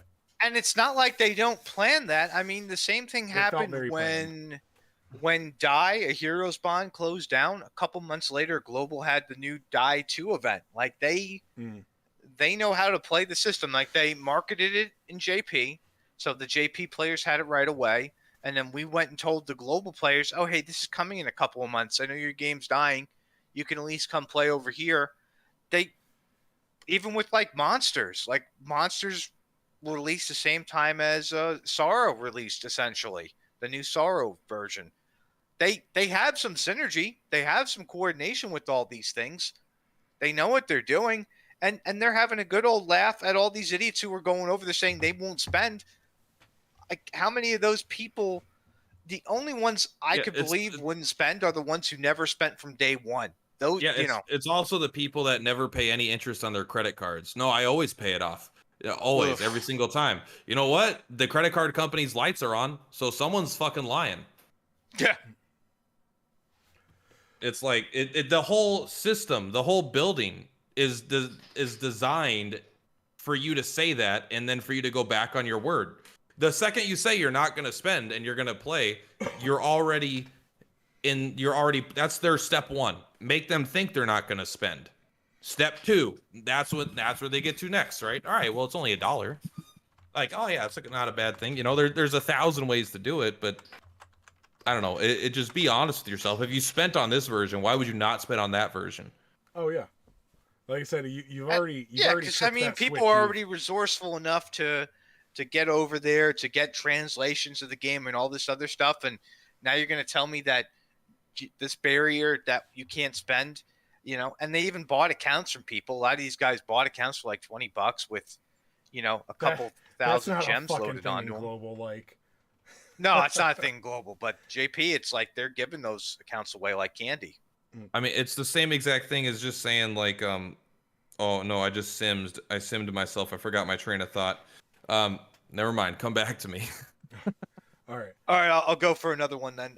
Well, you know, the other thing is now that they're playing this version, there's no more future sight. They could literally pull in the next banner. Looks really good. They drop a bunch of gems in. Next month, that unit's obsolete. Like they don't have future sight anymore. It's gone. Like they're playing a whole different game. And here's what's going to happen to those people. And you can quote me on this. They're going to end up isolated and alone because after February, there's not going to be any new players coming into a DQT global Discord. There's not going to be people coming around for this game anymore. They're gone. And as time goes on, you're going to see those people in JP, some of them phase out. They're going to have to get JP players to replace them, or they're just going to, you know, end up dwindling out. And nobody wants anything to do with these people if they're just going to hang out in JP after everything that happened. Like, I don't want somebody like that around. I mean, yeah, you're nice people, you're great and all, but like, you're bad for my community. Like that sends a really bad message that you're willing to get treated like dog shit, get on all fours, you know, drink dog water, and then go back for seconds after the fact. Like, no, you can stay on your own private server and change the name from Chaser's server. He doesn't need that. yeah, like I It don't just have any doesn't hard seem- it's feelings not a against long-term it, but plan. like, I almost like. Yeah, but you don't want your name attached to that. Like after everything you stand for, like fuck no, it goes against everything you talk about. It's something I should have done in a PM, but yeah, I will probably ask Jen to change the server name. I did it for you. I haven't had the keys to my Discord for like a year now, but like I said, no, Am I in it? Jen's I don't great. even know. I don't. I wish she didn't go over to JP, but hey, I'm not. I don't have the same. Yeah, I don't like have the her, same but disdain it's, as you do. You know. I don't have the same disdain as you do. I'm not. Well, trying to because start anything. that I wish that they did. mentality fucks us all in the long run because it shows companies that they could do whatever they want to people, and as long as like some of them come back for more, it doesn't matter. Like Oh, yeah. Malcolm just tells his higher ups, oh, a bunch of them went over to JP. They'll probably spend. Why even do anything for end of service for these people? We're not going to make any money off of them. Let's just go focus on the idiots we got to come over for round 2 and let's try and get them to spend with like, you know, a free Nocturnus and a 50 scout banner. And Jacob could say how he spent all this. Like, God, nobody's learned a goddamn thing. I mean, yeah, you know, and the free Nocturnus thing on top too, that really did feel like, all right, let's see if we can get him over. Oh yeah, like I said, And it worked on a couple of them. Oh, and they just. Oh man, they really never tried. How to do get you even people how to do you even play. install this? You can't even install it in a way without breaking TOS, right? You'd have to break TOS. You'd have to, you know, use other programs and other things, and then you also would want a translator because, you know. So you can't like play imagine like that. like you're already breaking TOS to even get into the game, and then you're gonna spend money after breaking TOS. It's just like after you already know they don't care about your community. The other problem that Gwen brought up is anybody who spends over there, if they're using like an iPhone, they're region locked there for a year. So if you have like apps in America or things you need to spend on, you can no longer do that with that account for a year because you've just changed your region to Japan for a mobile game. But you know, back to like they never really try. It's amazing how good, like whatever you want to call like the base game, like the skeleton of DQT is. Well, like the game when itself is so quality. Play Tactica, Chase. If you play Tactica and you look at what Atlas did with the format that DQT has, they could easily turn this into a console game. They could easily make It's this into a polished. $30 game that's really good, and maybe they do like a small online format like the RTA Yeah. without the pay gems and everything. I don't know if And I they would would go do, console as far as console know, because it's not the gameplay's not actually that great. No I'll say one we'll would disagree ever on that. convince But me that there's a better single player gotcha than COTC. That could easily be a console game. oh It would yeah, no, that's a good game. I love it, that game. it would be a little weird in some of the way because the game is based around the the spending money, but like the story is long, real long, and it's just good. Like it keeps adding more arcs and it's really good. So It's I just the just gem prices are atrocious though for the packs. Like yeah, I everything know. there was even more expensive than DQT. Every time we bring up our new gotcha though, we all got to bring up. So what can Dokkan say about this? oh, honestly, they play so well. Dokkan really is a lot of my argument behind like my casual arguments. Another thing is like, why do they need to make everything so hard? Like, you want more copies of the units because you need them. Like, you get upset in DQT if you don't get the new unit because you felt like you fucking needed it. When I play Dokkan, I want the new unit. The unit that just came out, I bought to get like tickets to pull on him and stuff like that. He's basically useless. Like, he's not very good. Like, he's gonna find like some use because there's things where they want like different categories and things, but like I don't need him at all. My account is fucking awesome with or without him, but I wanted him. He's shiny and new. My argument is you don't need to make the players feel like they fucking need every unit. They're still gonna summon. Whale's gonna whale no matter whether they need that unit maxed or not. You don't need units maxed in games. It's just something that whales do. But like I said, this game got so fucking predatory that the last year, even free to play is like, well, I got this powerful new unit, but it's only one awakened, so there's really no point. No, it's worthless. You'll get torn up by auto whales and RTA with the one awakened hero V. Like you'll just absolutely get destroyed. Yeah. All right, I have 3 different questions I would like to ask before the end of our conversation. Sure. All right, you can have one right now. All right, I'll start with least interesting, and then I'll move to most interesting. What is the biggest power spike DQT ever had in terms of a unit release? Was it maybe Solo? Human Sorrow was pretty broken, but Human Sorrow Solo affected PvP more than anything else. Like, well, Solo had the Zenithian Slash to him, which removed buffs from people, and he had Erdrick was pretty powerful too because Erdrick had status immunity for several turns, but Erdrick Solo had status immunity for three Erdrick status was the ailments. first unit that I really felt like Erdrick was useless at one awaken, but when you were going against a whale, he was fucking ridiculous. Because he had borderline shitty agility. So when you have an extra 20% agility on him and good agility gear, he's good. When you've got him awaken 1 and he's being outsped by 80% of other units, he's garbage. He's trash. So I'd probably say when the mainline heroes started coming in, so like Erdrick, Solo, I think Sorrow, Hero V. Human Sorrow was that when he hit PvP, it was like people actually had to get good at PvP. Like, because of his Indom and his evasion and everything and his wrath. Nobody gave a shit about the burning breath scroll before Sorrow. No, you didn't really then see it that became the around. most important thing in your inventory. It's like, oh fuck, thank God I have a couple. All right, time to put it on Dual Magus. I will think. And 2 was brutal though, and 2 was brutal with the triple Indom. Like that unit was. Oof. Yeah, I suffered for not pulling on that unit. My account felt that. I rerolled for Jing's Shade when An2 was out. That was fucking stupid. Well, I went for Booga, which that actually was pretty good. Give me some perspective. So the most powerful spike in my time when I was playing, it was like, all right, before this unit came out, or when that unit came out, there was no other unit that could possibly replace this unit and what it does and how well it does it. and that was Seraphie.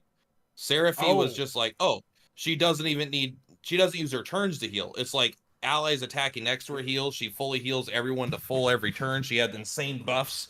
It was an absolute like, oh, yeah, that Seraphie was like, oh, this is the single most broken unit in the game. And young Terry, in that regard, Terry was super broken. Well, I mean, for PvE fights and stuff, and well, yeah, I mean, for every guide had young Terry in it at some point. Like every guide you looked at, you needed young Terry. No, but there were always different strats and stuff. There was a good period of time where if you didn't have Seraphie, good fucking luck. You couldn't beat. There were a lot of stages. People quit because of the fear of not being able to beat future stages. The Dragon Tower. I had players in my Discord quit because they're like, shit, I don't have Seraphie, and everybody told me I'm not going to be able to beat the Dragon Tower. By the way, the rewards were fucking shit. JP had a bonus for that we didn't get. I just remember that there was a time period where you had a Seraphie account or you didn't have a Seraphie account. And if you were in the didn't have it account, you were just like, well, I'm just not able to complete the content that other people are able to complete. You were fucked. She's still the best healer, from what I understand. There's healers that do other things, and I don't think there's as many like long-term fights as there used to be. But like, if you need just pure sustained healing output, I don't think anything compares to her. Because young Terry's not a fucking healer. Young Terry has the ability to like in other games you might call it off healing. He's like an off healer, you know. But like if it's just pure healing that you need a unit for, young Terry can't fucking keep up. Well, young Terry does have a mana replenish, which replenishes everybody's MP, and that helps the attackers. I mean, he has some things. Yeah. Oh yeah, that were very interesting. Yeah, I mean, but you needed him to 3 awaken. And you know what? He's also if you something wanted to that max utilize. You're only going to use the average player. Here's the thing: when you play like a fucking mindless idiot, like I enjoy playing, like young Terry sucks. Young Terry is for guide content only. Because you're going to follow that guide, you're going to do it to the T, you're going to group up here, and then with these units, doing exactly this. Okay. Oh, you could use them for power. I mean, if you had some good units, you could bring him in manual. You could. You could have a party with him. Go on auto. Well, no, you can't auto with him, but I mean, you don't have to follow a guide. You can manually buff and just really break the game with some of the units. You bring a cover tank, you bring Seraphie, you got to fight. Like, you can figure out a fight with Seraphie. Most players aren't going to figure out their own young Terry strategy. They're going to follow it step by step. So I think he's a lame unit. I hate him. Yeah. I recognize how good he is, but I also don't think he affected the meta the same way Seraphie did. Yeah, I mean, Seraphie was great. You just put it behind Stone Golem, and suddenly you just have 3 attackers, and you're set for the entire fight, you know, depending on mechanics. But that was just like, all right, Seraphie, Stone Golem, and then we have you know, whatever that could attack at range 3 with normal spell. Like, I remember when there was like range 3 spells, that was everything. Now there's like these blocks that can attack 6 squares 5 tiles away and shit. I'm like, what the hell happened? Oh, dude, I mean, I thought it was a big deal that Killing Machine could move fucking 3 squares.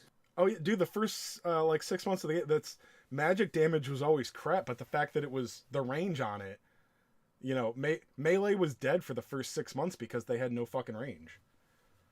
Well, maybe and then they finally like they went crazy and they gave Squidzilla the best awakening, the talent bloom ever. I fucking love Squidzilla, man. I don't even know if that's his name. It might be called Tentaclar. No, I don't remember. No, I think it was Squidzilla. My favorite part of his blossom was that nobody thought it was going to be. I remember you and I reviewing the previews. Nobody thought it was going to be good because nobody knew how powerful Squidzilla was because he had 0 range. Move 2 because range 1. He had move 2 with the range 1, so no one ever used him, and he literally was like the 3rd hardest hitter in terms of damage numbers in the whole game. Yeah, and he had that. Assuming they had like explosive or boom, whatever it's called, weakness buff, or he had a double. He had a chance for a double attack buff proc, I believe. Yeah, and that happened rare, but it was like a 15% chance probably. It was like 15. I mean, or something. He was hitting like 1400s on non-crits with his ability. Like he was no joke. Stupid. But it just sadly the meta changed, and I mean he became kind of Oh, I mean, he useless got after power a while. crept out, but like there was a good 3 to 6 months where Oh man, he but was on that fucking great. first turn of combat, I think he has 4 movement and he still has a range 4 dash tackle or whatever. Like, I mean, If he here's the doesn't thing. take any damage, he can go for another turn like that too. So it's like if he didn't get hit, he really was a great That's what's unit. crazy to me. I'm like, I see these units. I'm like, that was power crept. I'm like, holy shit, this game's in a different state. Oh my god, because that was like, man, how much more movement and mobility and power can you get? He kind of just, he wasn't like tanky, but now units have like reflect at the start of combat, and they do confusion and they charm and they do all this damage plus a chance to do more stuff. All right. Are you guys ready for the second question, or do you want to talk about something else Yeah, I'm first? already Go bored of for the it. first question.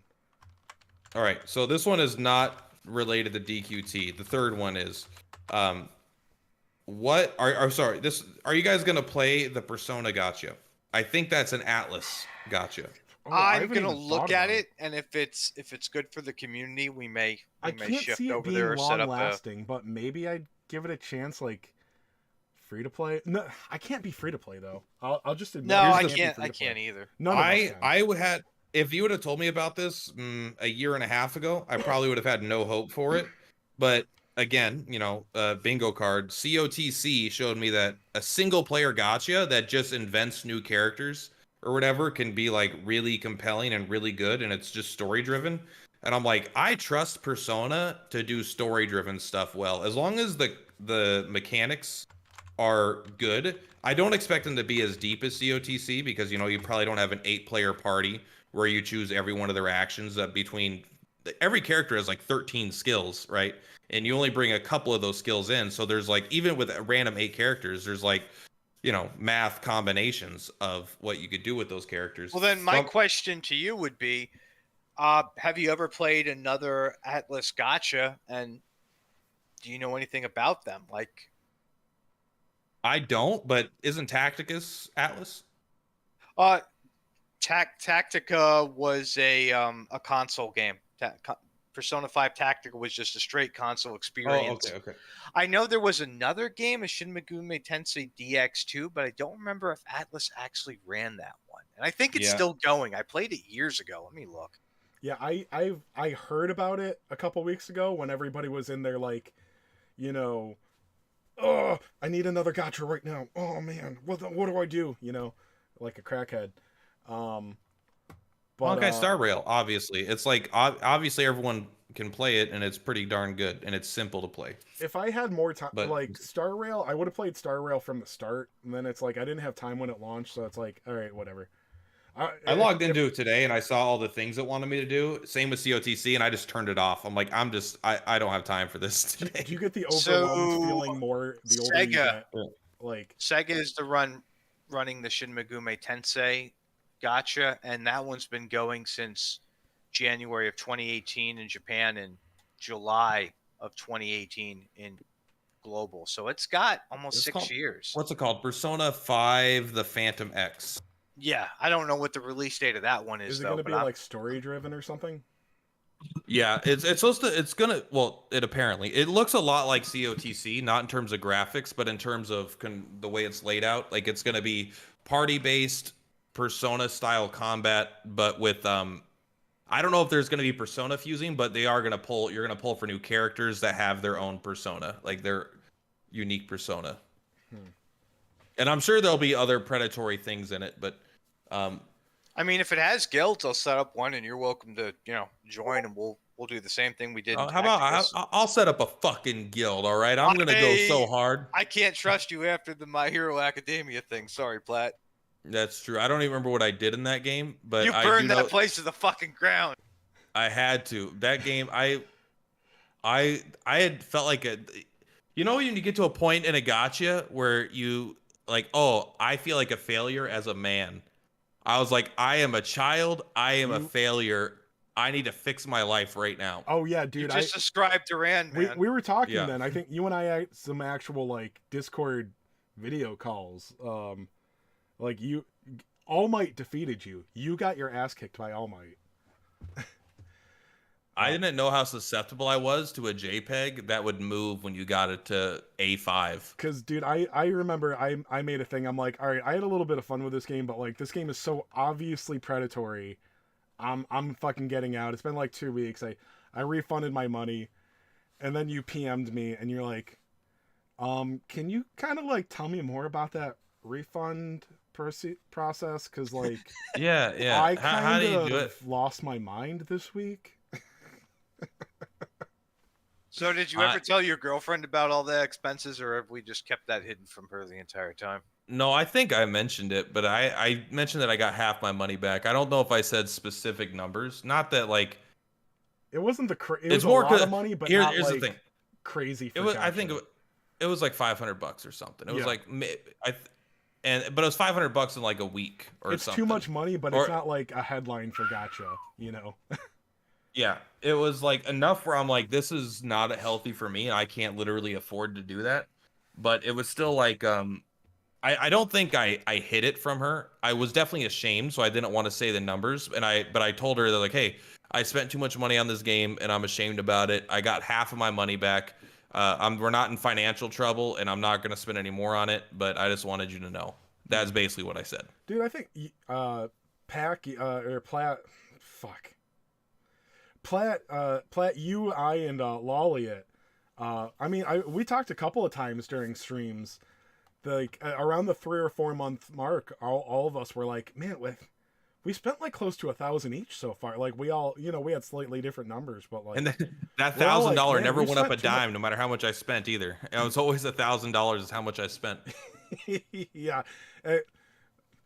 When Kage was number 1, I think he claimed that cost like $2,000 or $3,000, and I don't fucking believe that. Different time back then. There wasn't as many units, and I manipulated the system with the scrolls. Like I would just put as many B rank scrolls and random units as possible to get extra combat Bro, power. you started scouting in the general SP scout, okay? Yeah, I the did regular that SP scout. Don't fucking lie. Oh no, I spent money on that. I spent like $400 to get Hell Gladiator. I remember that. I remember when that I was pulled Hell rough. Gladiator, and I was like, finally, I could beat Kage at something in this game. You don't have this unit, you sack of shit. Players love getting new nature units to be like, all right, fuck Kage. I'm going to beat him in nature now. That eventually happened. You got, like, they took, I mean, even nature A ranks were so few and far between. You held on to that little title. Sorry, now For I'm just a long making fun time. of you. Fuck Kage. I don't care. You held on to number 1 nature for a good while because they seriously did not make nature units, and you tried so damn hard. And it just took one new nature unit to be like, all right, now he's number 4 or wherever. Yeah, I definitely inspired hate spending. I think I made that Nico guy go broke. That's true. Which is great. That's what happened. I just stopped being number 1, and people stopped hate spending, and the game died. I killed the game. Oh, I was actually talking to your wife behind your back today, bro, and I was reminiscing about you doing the virtual rendition of a little child running around the room in circles screaming, "I'm the king of the mountain." What do you mean? You made your Discord tag like the Lord of DQT. Yeah, that was great. back when I remember this is when people hated Kage because people were like, we can't have the number 1 guy in our community being this fucking piece of shit, this psychopath. Because here's the thing, you went on a crusade. You went on a crusade against auto clickers, and everyone in the community used auto clickers. And you were like, no, I just frankly think if you use an auto clicker, you're not really playing the game. You should probably get banned, and you're a piece of shit. And people were like, fuck this guy. Oh my god, you spirited Kage. Like, that's exactly. Fucking hate auto clickers. They ruined RTA. Because that's like Kage's tagline, and you're a fucking piece of shit. I hate you. Kill yourself. Oh man. So what do you guys think the next Dragon Quest gacha will be that we get? And what form do you think it'll take? Okay, so it's gonna be champions potentially if there's nothing else coming out at all, even though it's not doing well in Japan. It'll be a battle royale, turn-based bullshit game, and we'll probably But- see it in 2025. Well, you Because know, they do have it. They have another Dragon Quest game in the chamber. I'm just kind of surprised they didn't. dude, I think drop there are it, a couple games know? that just like Dragon Quest of the Stars. Like I don't know if you guys remember. That was like 5 years behind on global or something. And then that game still, I think it was going until recently in JP. It was still I think going. it finally died. I remember making a video when that game died saying, here's why you guys should all play Dragon Quest Tact. Come on over. We'll have you. Yeah, And I remember going into their Discord and making fun of them, and then Yeah, that's why everyone hated you. Oh, That was one yeah. of the big ones because you went in there. And here's the thing, and I still defended you because, yeah, I think you were being a dick, but like you clearly went in there not as a dick or something, and then they like kind of attacked you, and you're like, all right, well, I'll just burn the whole motherfucker down. It was a little unfortunate because, like, you know, I mean, you were being a dick. You knew you were being a dick. You went over there to be a dick, but it's kind of like hard to like be against Kage because it's like, yeah, but like that game did fucking suck. So I played it. I like lost interest after a month, and I went back. It was once, so looked fucking at boring. the update, and it was boring. I didn't like it. I played it So at holy launch. I shit, couldn't make it for more than like an hour or two. I'm like, this is. Can we at least agree that the Die running battler was the worst fucking Dragon Quest gotcha? didn't I have time don't to start it. understand why that was a thing. To be honest, I mean, my wife tried that game out. My wife didn't even Bro, like it's like it. She like got a couple weeks out of it. the thing with Like, Dragon nobody Quest liked Die it. is like like my thought on it is basically Mean Girls. Like, stop trying to make DQ Die a thing, Square. It's not gonna be a thing. If you guys are, I don't even. Listen. know Here's the what I'm thing. As far as Americans go, I am a Dragon Quest fanatic. As far as Yeah. Dragon Quest fanatics go, I'm a casual enjoyer. But it's like I don't even know what the fuck Die is, and I'm a I've beaten like 5 Dragon Quest games. I play their mobile games, and I still am like I don't even know what you're talking about. What is Die? And I don't want to know. It doesn't matter. as much as But they it's put like- that in here, and sorry to just jump in because my thoughts are No, so you're important. right. I have to go.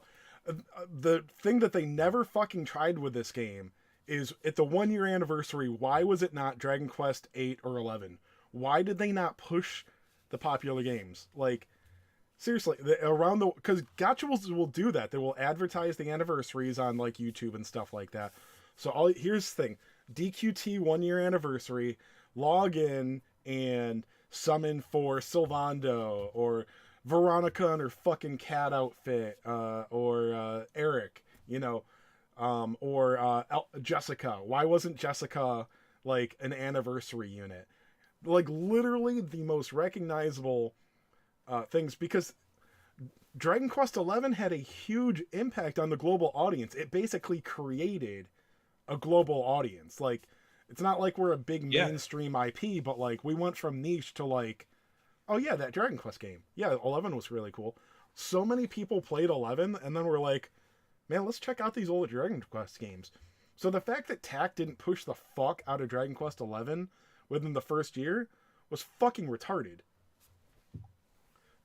It's just like Donkey played Dragon Quest 11 and he liked it. Yeah, like, That's an impact. He's someone that hates anime and RPGs, and he liked that, and he liked DQ11.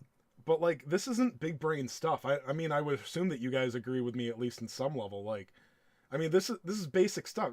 Take your big IP, you know, your big game, and market that. Like, instead, what was our 1 year anniversary?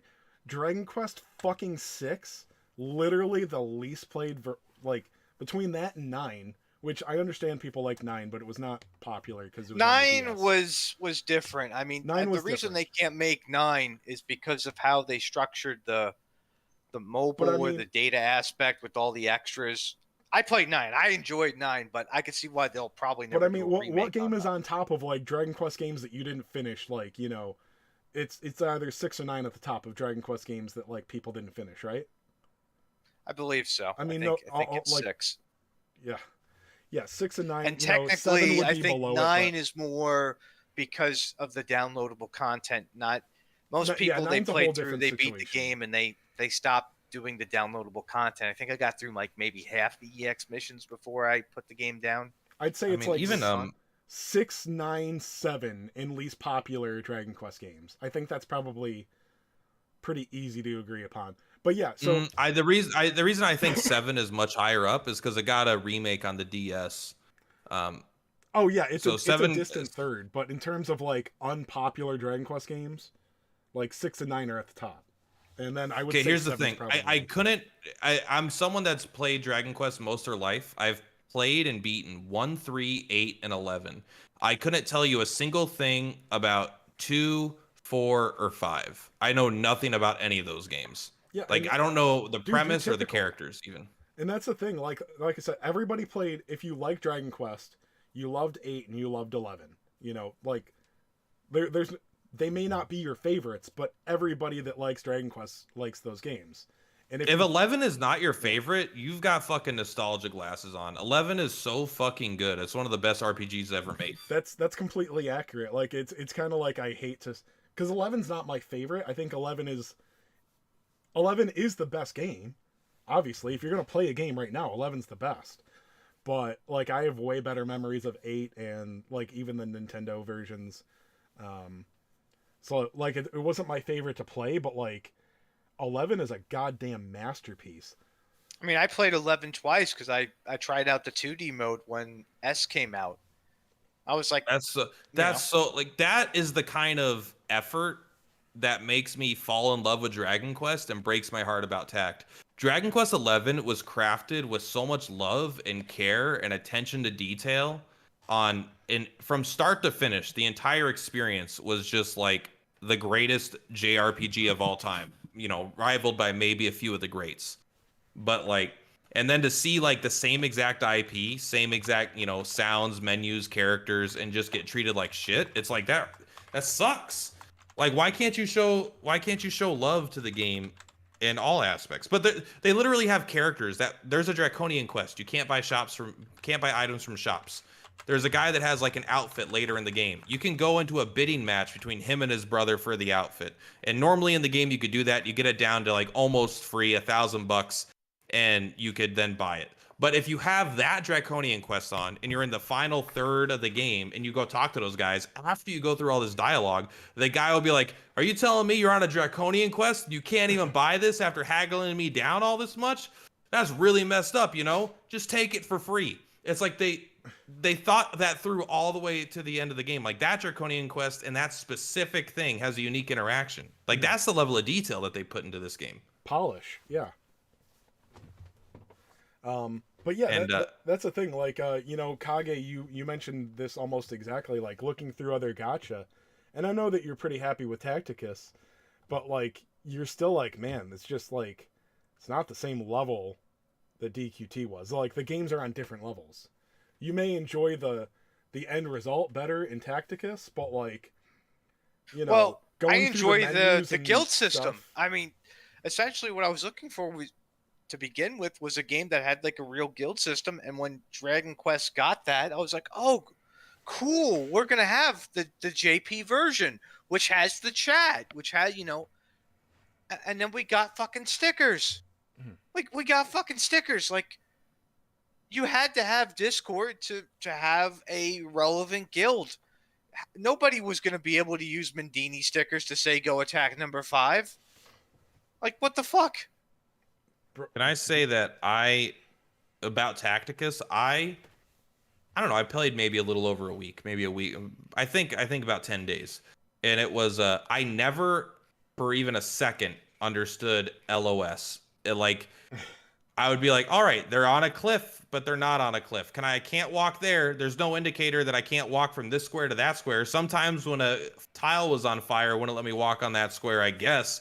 And I was like, why can't I attack him from this square? Why do I have to move to this weird square to attack him? I'm not in melee range. It's like everything about how that worked was just like, there was always so much that was very, very unclear to me about positioning. And I'm sure that gets better over time, but I'm saying as a new player, it was like, I don't know what the fuck. It felt very it was disjointed. fucking confusing because, you know, if you just let the let's say you clicked on a unit to attack, and if you went with their recommendation, sometimes it would put you in danger. So you had to like look at their recommendation and go, no, I don't want to just do what you want me to do. That's stupid, and set a different course of path to attack. And then there was, I get what you're saying. I think like because there's flying units in the game too, so there's some units that can fly over the cliffs and attack, and there's some things that I didn't feel like you the know. cliffs had enough visual fidelity for me to even know that was a cliff. I'm like, oh, that was a cliff. I didn't even know until like the next turn, and I couldn't move over it. It was just And you're like like, oh, because there's steps, right? There's like a low level, a mid level, and a right. high level, and then sometimes there's like, but if it goes more than one step, which wasn't visually very clear to me, then it's a cliff, and then that blocks line of sight, and you can't move across it. And so like I found that like, and again, this is not really a problem if you play the game because you learn really quick. But it's like for new players, it's like I could see that just being like unnecessarily confusing without like I almost wish that there was no visuals on the board. It was just like numbers, like, oh, how high are each of these things? Like, This and is then one elevation, two their elevation. notification system was also confusing at first because it was like, oh, I have one. What do I have one of? And then I had to go through and it was like, oh, it's a chest for this sub event. I can open this now. Like, Yeah, why I couldn't kept looking you like, know? why is this red number still looking at me? I've clicked on everything. I swear to God. No, you didn't go into And the sub event into the yeah, you didn't go missions. into sub event for that, and I was like, okay, well, I finally learned that, and then the other thing I had to like really learn was because they have RTA in this game, and it's based off of it's based off of different tiers like common, uncommon, and they just like sync the units. But I got my ass kicked, and at least I could say it wasn't a money thing. It was just like an experience thing, fighting these guys alive. It's like, okay, this team composition isn't really good here, or maybe I shouldn't, try rushing in or try something a little bit different. And I started winning. I won some matches, but it was just like, this is way different than tact. I don't have to do 1,000 matches and you can't auto click and you can't do all these other things. I'm like, cool. I'll play 10 matches a day. I'll get some rewards and I can walk away. I don't have to spend 3 hours or 6 hours of my life competing to try and get top 100. Man. So, I mean, Tacticus, I hope it's a really good game with a really long lifespan. I do think it looks a little like I wish it wasn't so zoomed in and there was a little more tiles to the board, but I'm also just used to tact, where I things are just a little more spaced. I wonder if we could play it on a tablet, if it would look better for you playing on a tablet.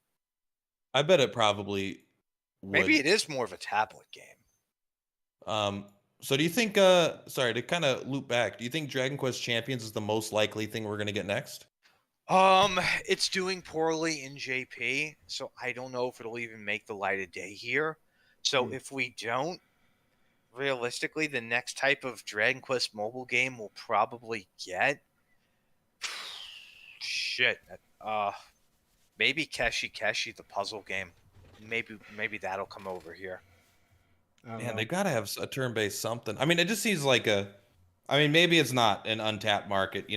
Maybe they are like, hey, we know what the market size is. Maybe they'll wait till 12 comes out to release another mobile game that they That's think will. possible because I mean, look what their strategy was for Final Fantasy. They released Ever Crisis in the summer, and then they have Rebirth coming out this year, and they made millions of dollars in the global version per month on that game, and they were able to just shut down 4 more gotchas that collectively maybe made 10% of Ever Crisis's money. Like, how is Dragon Quest TAC going to survive at 100, 200K a month when they've got that new game making like 3 mil a month?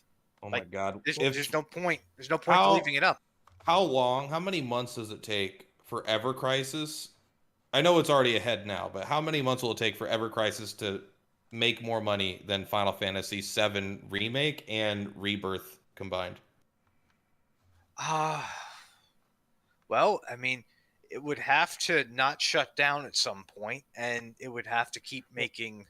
It's with the like profit ratios though. Like think of what they spent on that. Yeah. Now they've got from what I saw in the trailer, it looks like there's some graphics in there, so spending a little bit. But then again, they already have the 7 engine, whatever. I don't know anything about video games, but Ever the Crisis is cost of using all production the on a character gacha models from. is like nothing compared to a AAA game. So like Oh, and to give you an idea, let's say, and this is an estimate, FF7 Remake sold 7 million copies. So, I mean, how much do you think they make per copy? Yeah, and You it's know, not going to be what you think, because how many of those copies were on sale? You know, right? How many of those were digital and other things? So it's like you can't really tell exactly yeah. how much. There's a lot of people that think like, oh, they make like $60 a copy. Oh, well, I guess No, like the disc costs like a couple of bucks. No, there's so many costs. Like they're making dollars per copy, and probably not as much on digital either, because the storefront takes a percentage. yeah, more than people think too. I think it's like 20, 30, 40%. Um, you know, but it made me like this whole like this wave of EOS in Gacha, and the realization that I mean, nobody in the DQT community is fooling themselves into thinking that we ever had communication, right? We've never had any communication with Square. No. Do you think it's some related to like increased spending in COVID and things just coming back to regular and they're like, oh, everything's dying, let's just shut it down? No, they do you not know about the China thing? China made laws against Gacha, basically. I don't if I recall, they just like made an announcement and then they fired the guy that did it, unless that was out old news. Oh, I don't know. I didn't keep They up with did it. walk back some of it. Oh, They okay. definitely walked back Because some the of. announcement of it definitely, dude, like a lot of games, like we're just like fuck it, EOS. A lot of games like that week. Um, so I don't know. But it made me. I don't know about you guys. Tell me if I'm being ridiculous. I want communication from a company for a gacha that I play in the future. Um, like I feel like you need some kind of communication to ensure that they're not just going to close down on you overnight. I mean, yeah, you know that you're only renting with gacha. You know that it's going to close. Well, there are gacha that haven't closed. I mean, you know, any gacha that makes it at least 10 years, like, what are you going to complain about? But you don't know if the game's going to last 6 months or 10 years, you know? I feel like It's I don't want to play something where I can't communicate with the parent company.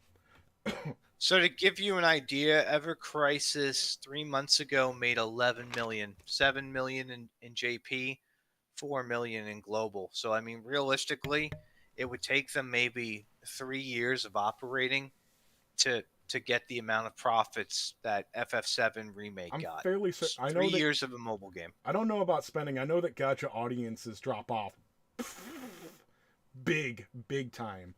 So the player base is going to drop. I don't know how many.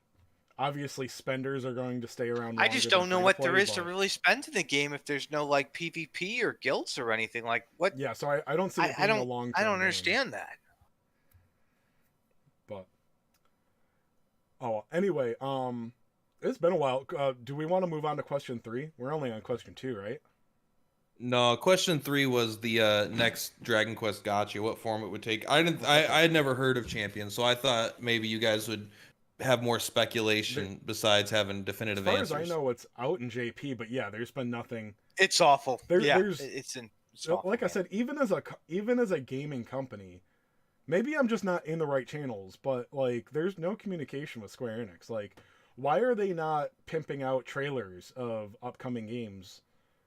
I feel, wasn't that a normal thing for the longest time? Like, yeah, like a game might be 3 years out, but like every 6 months you get like a new trailer or teaser or something, right? Or like some leaked demo or like leaked footage or something like that. There's literally none of that with Square Enix anything. You have literally no idea where in the pipeline things are. I mean, the fact that we got an announcement for DQ12 several years ago, and It wasn't an announcement, man. It was a G- fucking title card. well, I don't even yeah, believe it's a title card card. announcement, whatever. But like, literally, GTA 6 is going to release before we even have like an idea when we're getting DQ12. Yeah. Grand Theft Auto 6 wasn't even a blip on the radar when we got that title card for DQ12, and now here we are, 3 years later, and we've got a release year for GTA 6. Like, I remember that DQ12, like it was like 2 or 3 years ago at this point. About The 2.5 DQ12 years. thing. Yeah, because I remember I was still playing Well- DQT at the time, which is why I was watching it. Like, oh, maybe they'll mention DQT. No, they didn't even mention Dragon Quest Tact in their own fucking Dragon Quest We fucking. watched No. that together, you and I. Yeah. It was, but and then I remember very specifically like what was the big reveal for the Dragon Quest thing besides obviously the title card, but they're like we may change the name of the attack command. They're like, oh, just holy shit, you heard it here first, folks. Like that's the last thing we heard. I don't even remember that.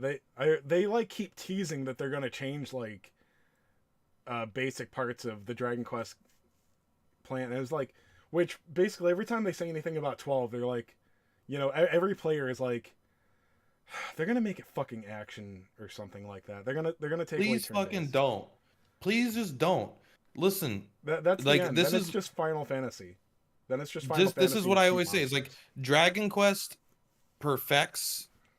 Like there's It builds two upon ways of doing it, right? There's Pokemon and there's Final Fantasy. They're the two opposites, and Dragon Quest is perfectly in the middle. Pokemon never fucking changes anything. It just redoes the same mistakes over and over and over again, and it And it never works. improves. They're It works also and doing it the never same thing with improves. budget. Like And Scarlet and Violet it- was inexcusable. That was like some fucking beta developed indie shit. That game like I literally I like- wanted more of it, but the game was so slow. It was such a slog.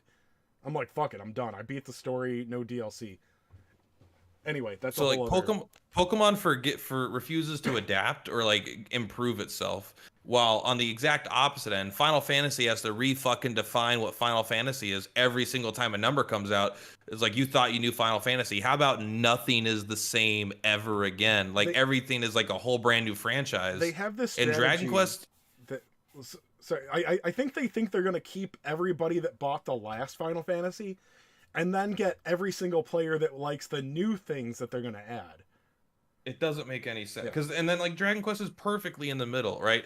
It keeps true to its roots, Yes, but it innovates and it makes it better. And they're making literally the greatest RPGs in the world, besides maybe Persona 5. Like that game is probably one of the best, but it's a very different game in a lot builds of ways. on what works. Yeah. Yeah. And so like if they just take Dragon Quest and like here's the thing, I trust them. I Dragon Quest, 8, 9, 11 are all fantastic games, and they've been a 10 out of 10, so I have nothing but faith for them. Especially I know that how much they care about the games, so I'll be willing to try anything they try, but I hope that they don't like go too far away from the roots and just continue to make a better version of what they've made in the past. Well, I mean, here's the thing. I'm playing through Monsters now. I'm a little behind on it because I didn't care to play it when it launched. Make sure to like and subscribe. Yeah. Yes. Per Platypus on YouTube. Make sure you go. Like, there's anybody that watches this that doesn't already know Plat. Dude, I think that Square is pulling one over on people with how shitty the graphics are in Monsters. Did you watch my review for the game after 100%? I didn't watch the 100% one. All right, it's fine. But basically I kind of say the thing. I'm like, hey, this is the laziest. It reminded me of Pokemon. Like, this is fucking lazy. It looks bad. It runs bad. My game crashed maybe 20 times in my playthrough. Like, just straight up crashed into the home screen. I've had 2 or 3, yeah. Dude, you know what game it really reminds me of? I don't know if I actually didn't play this game. Some of you might get this. When you're more than like 10 steps away from a monster, it feels like playing Doom. Because I don't get the reference. Because I the don't get the monsters go reference like 2-dimensional sprites or whatever you call them. Oh yeah. Like, dude, that's No. shameful. From Square Here's the fucking thing. and don't use the Switch as the excuse. Go play a Nintendo game, like go play a first party game on the Switch. Yeah, why not play Dragon Quest 11 Yes. on Switch? I'm sorry. No. Go plug in Dragon Quest 8 and just upscale it in any basic emulator to like, 10K or 4K or 1K or whatever, like 1080. That game looks leaps and bounds. It's not even in the same realm. Dragon Quest Monsters is some indie studio, low budget product. Yes, And it's this is fun. what I hate. Yes, the system is great. But for Square Enix literally decided just not to put any money into the budget. And that was just a choice. That wasn't like something they needed to do to get it out. They literally said, fuck it, they'll buy it anyway. Like, You know and what? Pokemon's They're doing that even fucking right. worse. And that's exactly what I said. I was like, hey, this game is lazy. It looks bad. It plays bad, but it's fucking fun. And it's a borderline perfect video game for what I want. It does everything. Like, despite all of these huge flaws that would keep people away, I fucking love it. I love this game. I got like 60 hours out of it. I mean, I crashed a couple of times, but I've never played any other DQM games, so I have nothing to base it off of. I was like, okay. It was fun. I enjoyed it, you know. But it's close. And yeah, I don't never played Joker. I don't mind spending money on a company that makes good, like, yeah, okay, so Persona 5 and then Persona 5 Royal. A lot of people are like, oh my god, this is bullshit, like, it's DLC and they're making another game. I'm like, yeah, you know what, it's not ideal, but if you played through Persona 5 and then you want to complain about the price of Royal, go fuck yourself. Are you kidding? There's like 1,800 hours of fucking gameplay in Persona 5. Like, yeah. And here's the thing, what's important, the difference between a game, like I played 70 hours or 80 hours on Dragon Quest Monsters. Persona is like 110 hours or something, but it's all novel new content. It's like it's constant new shit. Yeah, it's the 100 entire hours for the time. playthrough, and then you're going to want to play again. Yeah, it's like it's not like you're doing repetitive grinding. Yeah, there's some grinding and stuff like that, but it's like Persona 5 is the only game genre I've known that has its story expanded out across like 3 or 4 different types of games. It's got the dancing game, it's got the heroes action game, which expands the story as well. It's got Tactica now, which also adds a different layer to the story, and then you've got the basic JRPG. And there's and profit the motivation. motivation. Out, and the Gacha will be number 5, and that'll expand on the universe. You know, I will say, Persona and Atlas, they really like. Although the mainline Persona games are not at all scummy and are incredible value and some of the best games ever, with the expanded universe, the EU or whatever. Like they get real scummy really fast. Like, oh, you got to play this. It's got 17 seconds of new lore expanding information. Well, like, at least with Strikers, they didn't do that. Strikers literally took place after the base game, and it expanded on the story, and it was pretty good. Tactica, I would actually give you that statement because they didn't really add much to the story. They didn't really do much. I mean, they just had like even with element. Strikers, it's like the game didn't need a story sequel. It was done. It was done. And they added to it afterwards. I don't feel like I never got the impression that like they were like, did you love Persona 5? Well, you better fucking play this because we added more. I don't even know if there's story in it. I thought it was just throwaway story. Oh no, there's real story, but I mean, I lucked out because I have PlayStation Plus and they did it as a free game, so I never had to pay for it. Oh, but Strikers? Yeah, but yeah, Strikers was free like pretty fast. If I did have to pay for it, I probably wouldn't have. I mean, because you know, it's like, no, thank you. You know, hey, I played the main story. It was cool. I would play Tactica if it wasn't so expensive right now. If you have Xbox, it's free on Game Pass. I don't have Xbox, but I have Game Pass. Tactica was on sale for $40 before Christmas. I actually bought it for my half sister, so I told her the next time I'm coming over, I'm borrowing it. So because I got an Xbox for Christmas, and I was like, I went on there looking, and I'm like, oh, I see Persona 5 Tactica, and I'm like, son of a bitch, I bought this on PlayStation. Wow. But I didn't know I was getting an Xbox. So it was like, okay. Like I said, I don't. Sorry, you go ahead. I'm not gonna want to play this Persona 3 remake right away. There's almost no chance I'm gonna play it day one. I think I'm gonna go buy it day one though, because those numbers actually matter for the company. Like their day one sales matter a lot, like more than it's like they care about lifetime sales, but like day one sales matter a lot. I'm gonna do that. Dude, Witcher 3. I loved Witcher 3 so much. I went and bought the Gwent card game. Like I had you can't fucking play that. Like, well, technically you can, but like nobody's gonna sit around and play fucking Gwent. I'm not. But no, it's not fun in that way. But it is fun. It's like kind of fun. I'm like, I want more Witcher 3 stuff. I want to support CD Projekt Red so they can give us amazing things like that sci-fi game. That's a little sarcasm there. Yeah, But I'm that was like, I great. literally It's give me like you're giving me something of reasonable value here. Take my money, which is why I hate when smaller games that I really like do what do you call it? DLC that's only cosmetic. I hate cosmetic DLC. I'm like, I would gladly give you more money right now, but I don't fucking care about cosmetics. Here's the thing, like what you were saying about the Gwent card game is Yeah. the exact opposite of what Dragon Quest Monsters is asking you to do. Instead of being like, "Hey, I really love this game and I want to spend some more money on something I don't need." They're like, "Hey, you like this game? You better buy the Molehole DLC for 10 extra dollars or you can't do the things you want to do." Yeah. Like Yep. you could beat the game.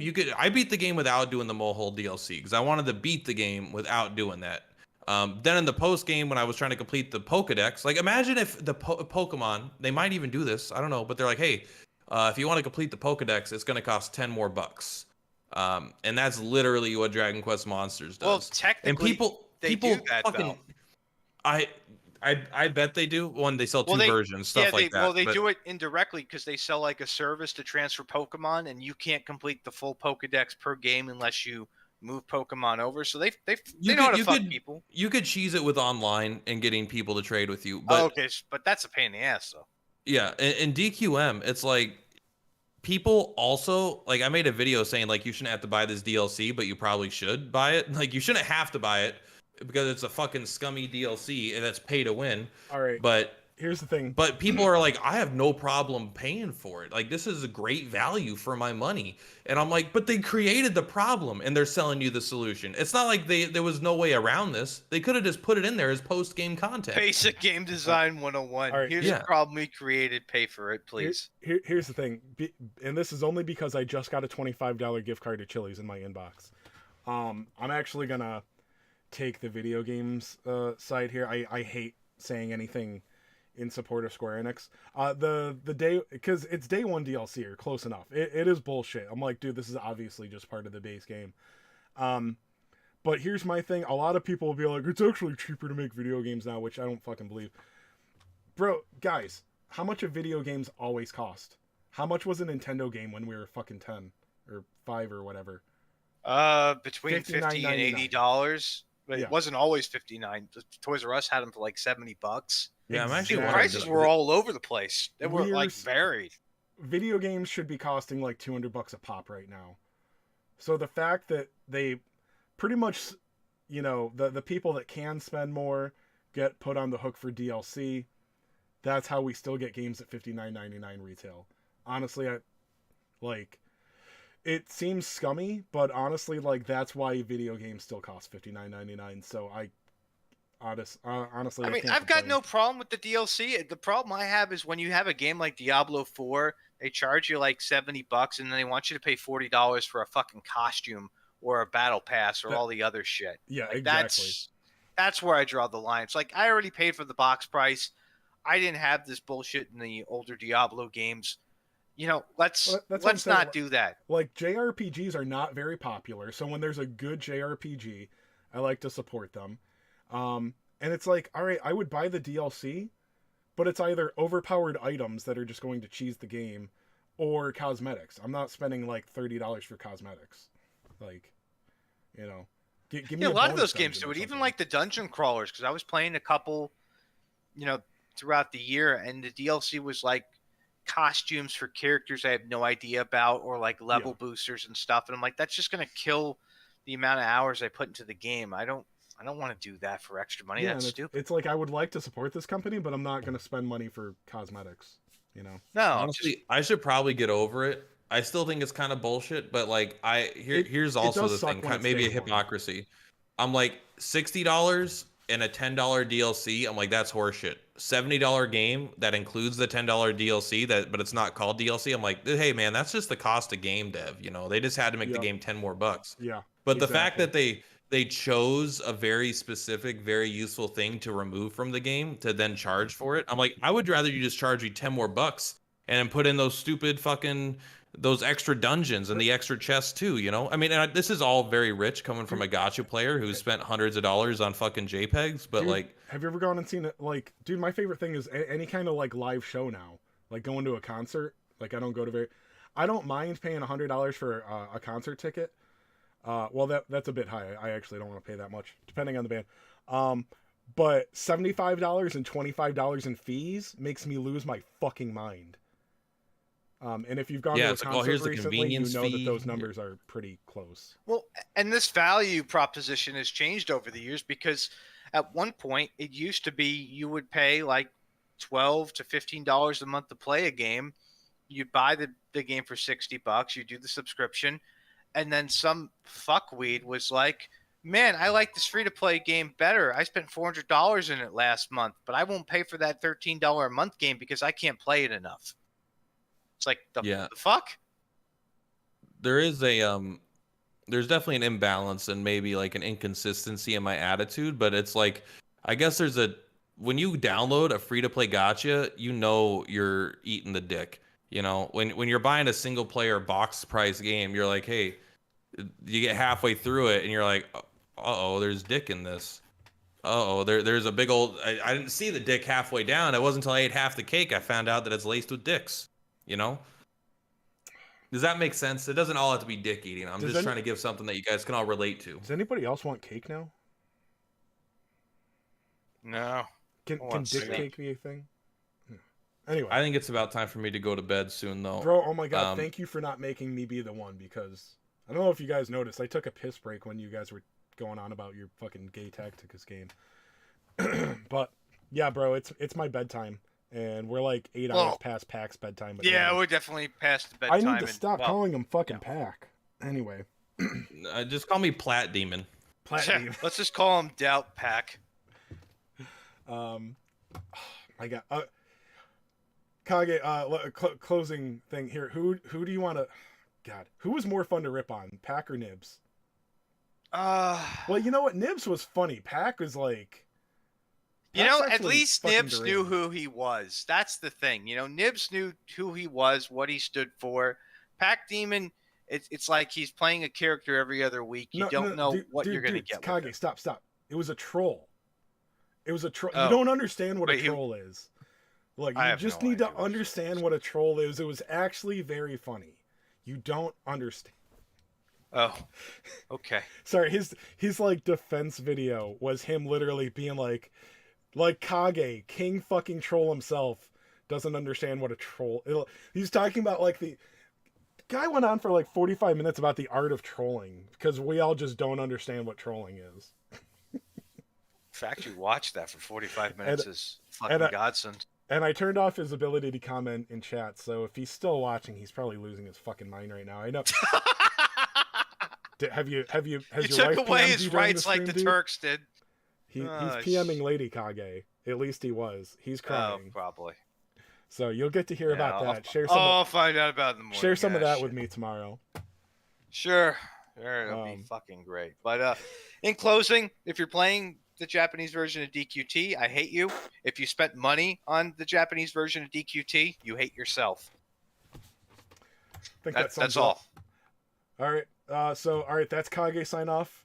Plat Demon, you still here? Yeah. I've hated your favorite game for the last 2 years, and I'm happy it's dead. Well, Pat. I'm kidding. Like and subscribe. Watch my other content. I hope that somebody cuts off your gorgeous silver who's that dude? Samson hair. Samson like hair when you sleep. Wink wink, Plat's girlfriend. Honestly, I think my cats they like chewing on my hair in my sleep, so I might wake up without it. They're fucking gross. We can only hope. All right, that's it. Possibly for the last time, your 3 favorite content subscribers and Kage. We're signing out. All right, we'll see you in 3 months when Kage quits Tacticus. Oh, is that the bet we're taking? I have the last word. Listening. All right, goodbye. Word. I got the last word on the recording. Doesn't matter. All right, signing out of the stream now too. Good night, guys. See ya. Thanks for Peace. tuning in. Peace.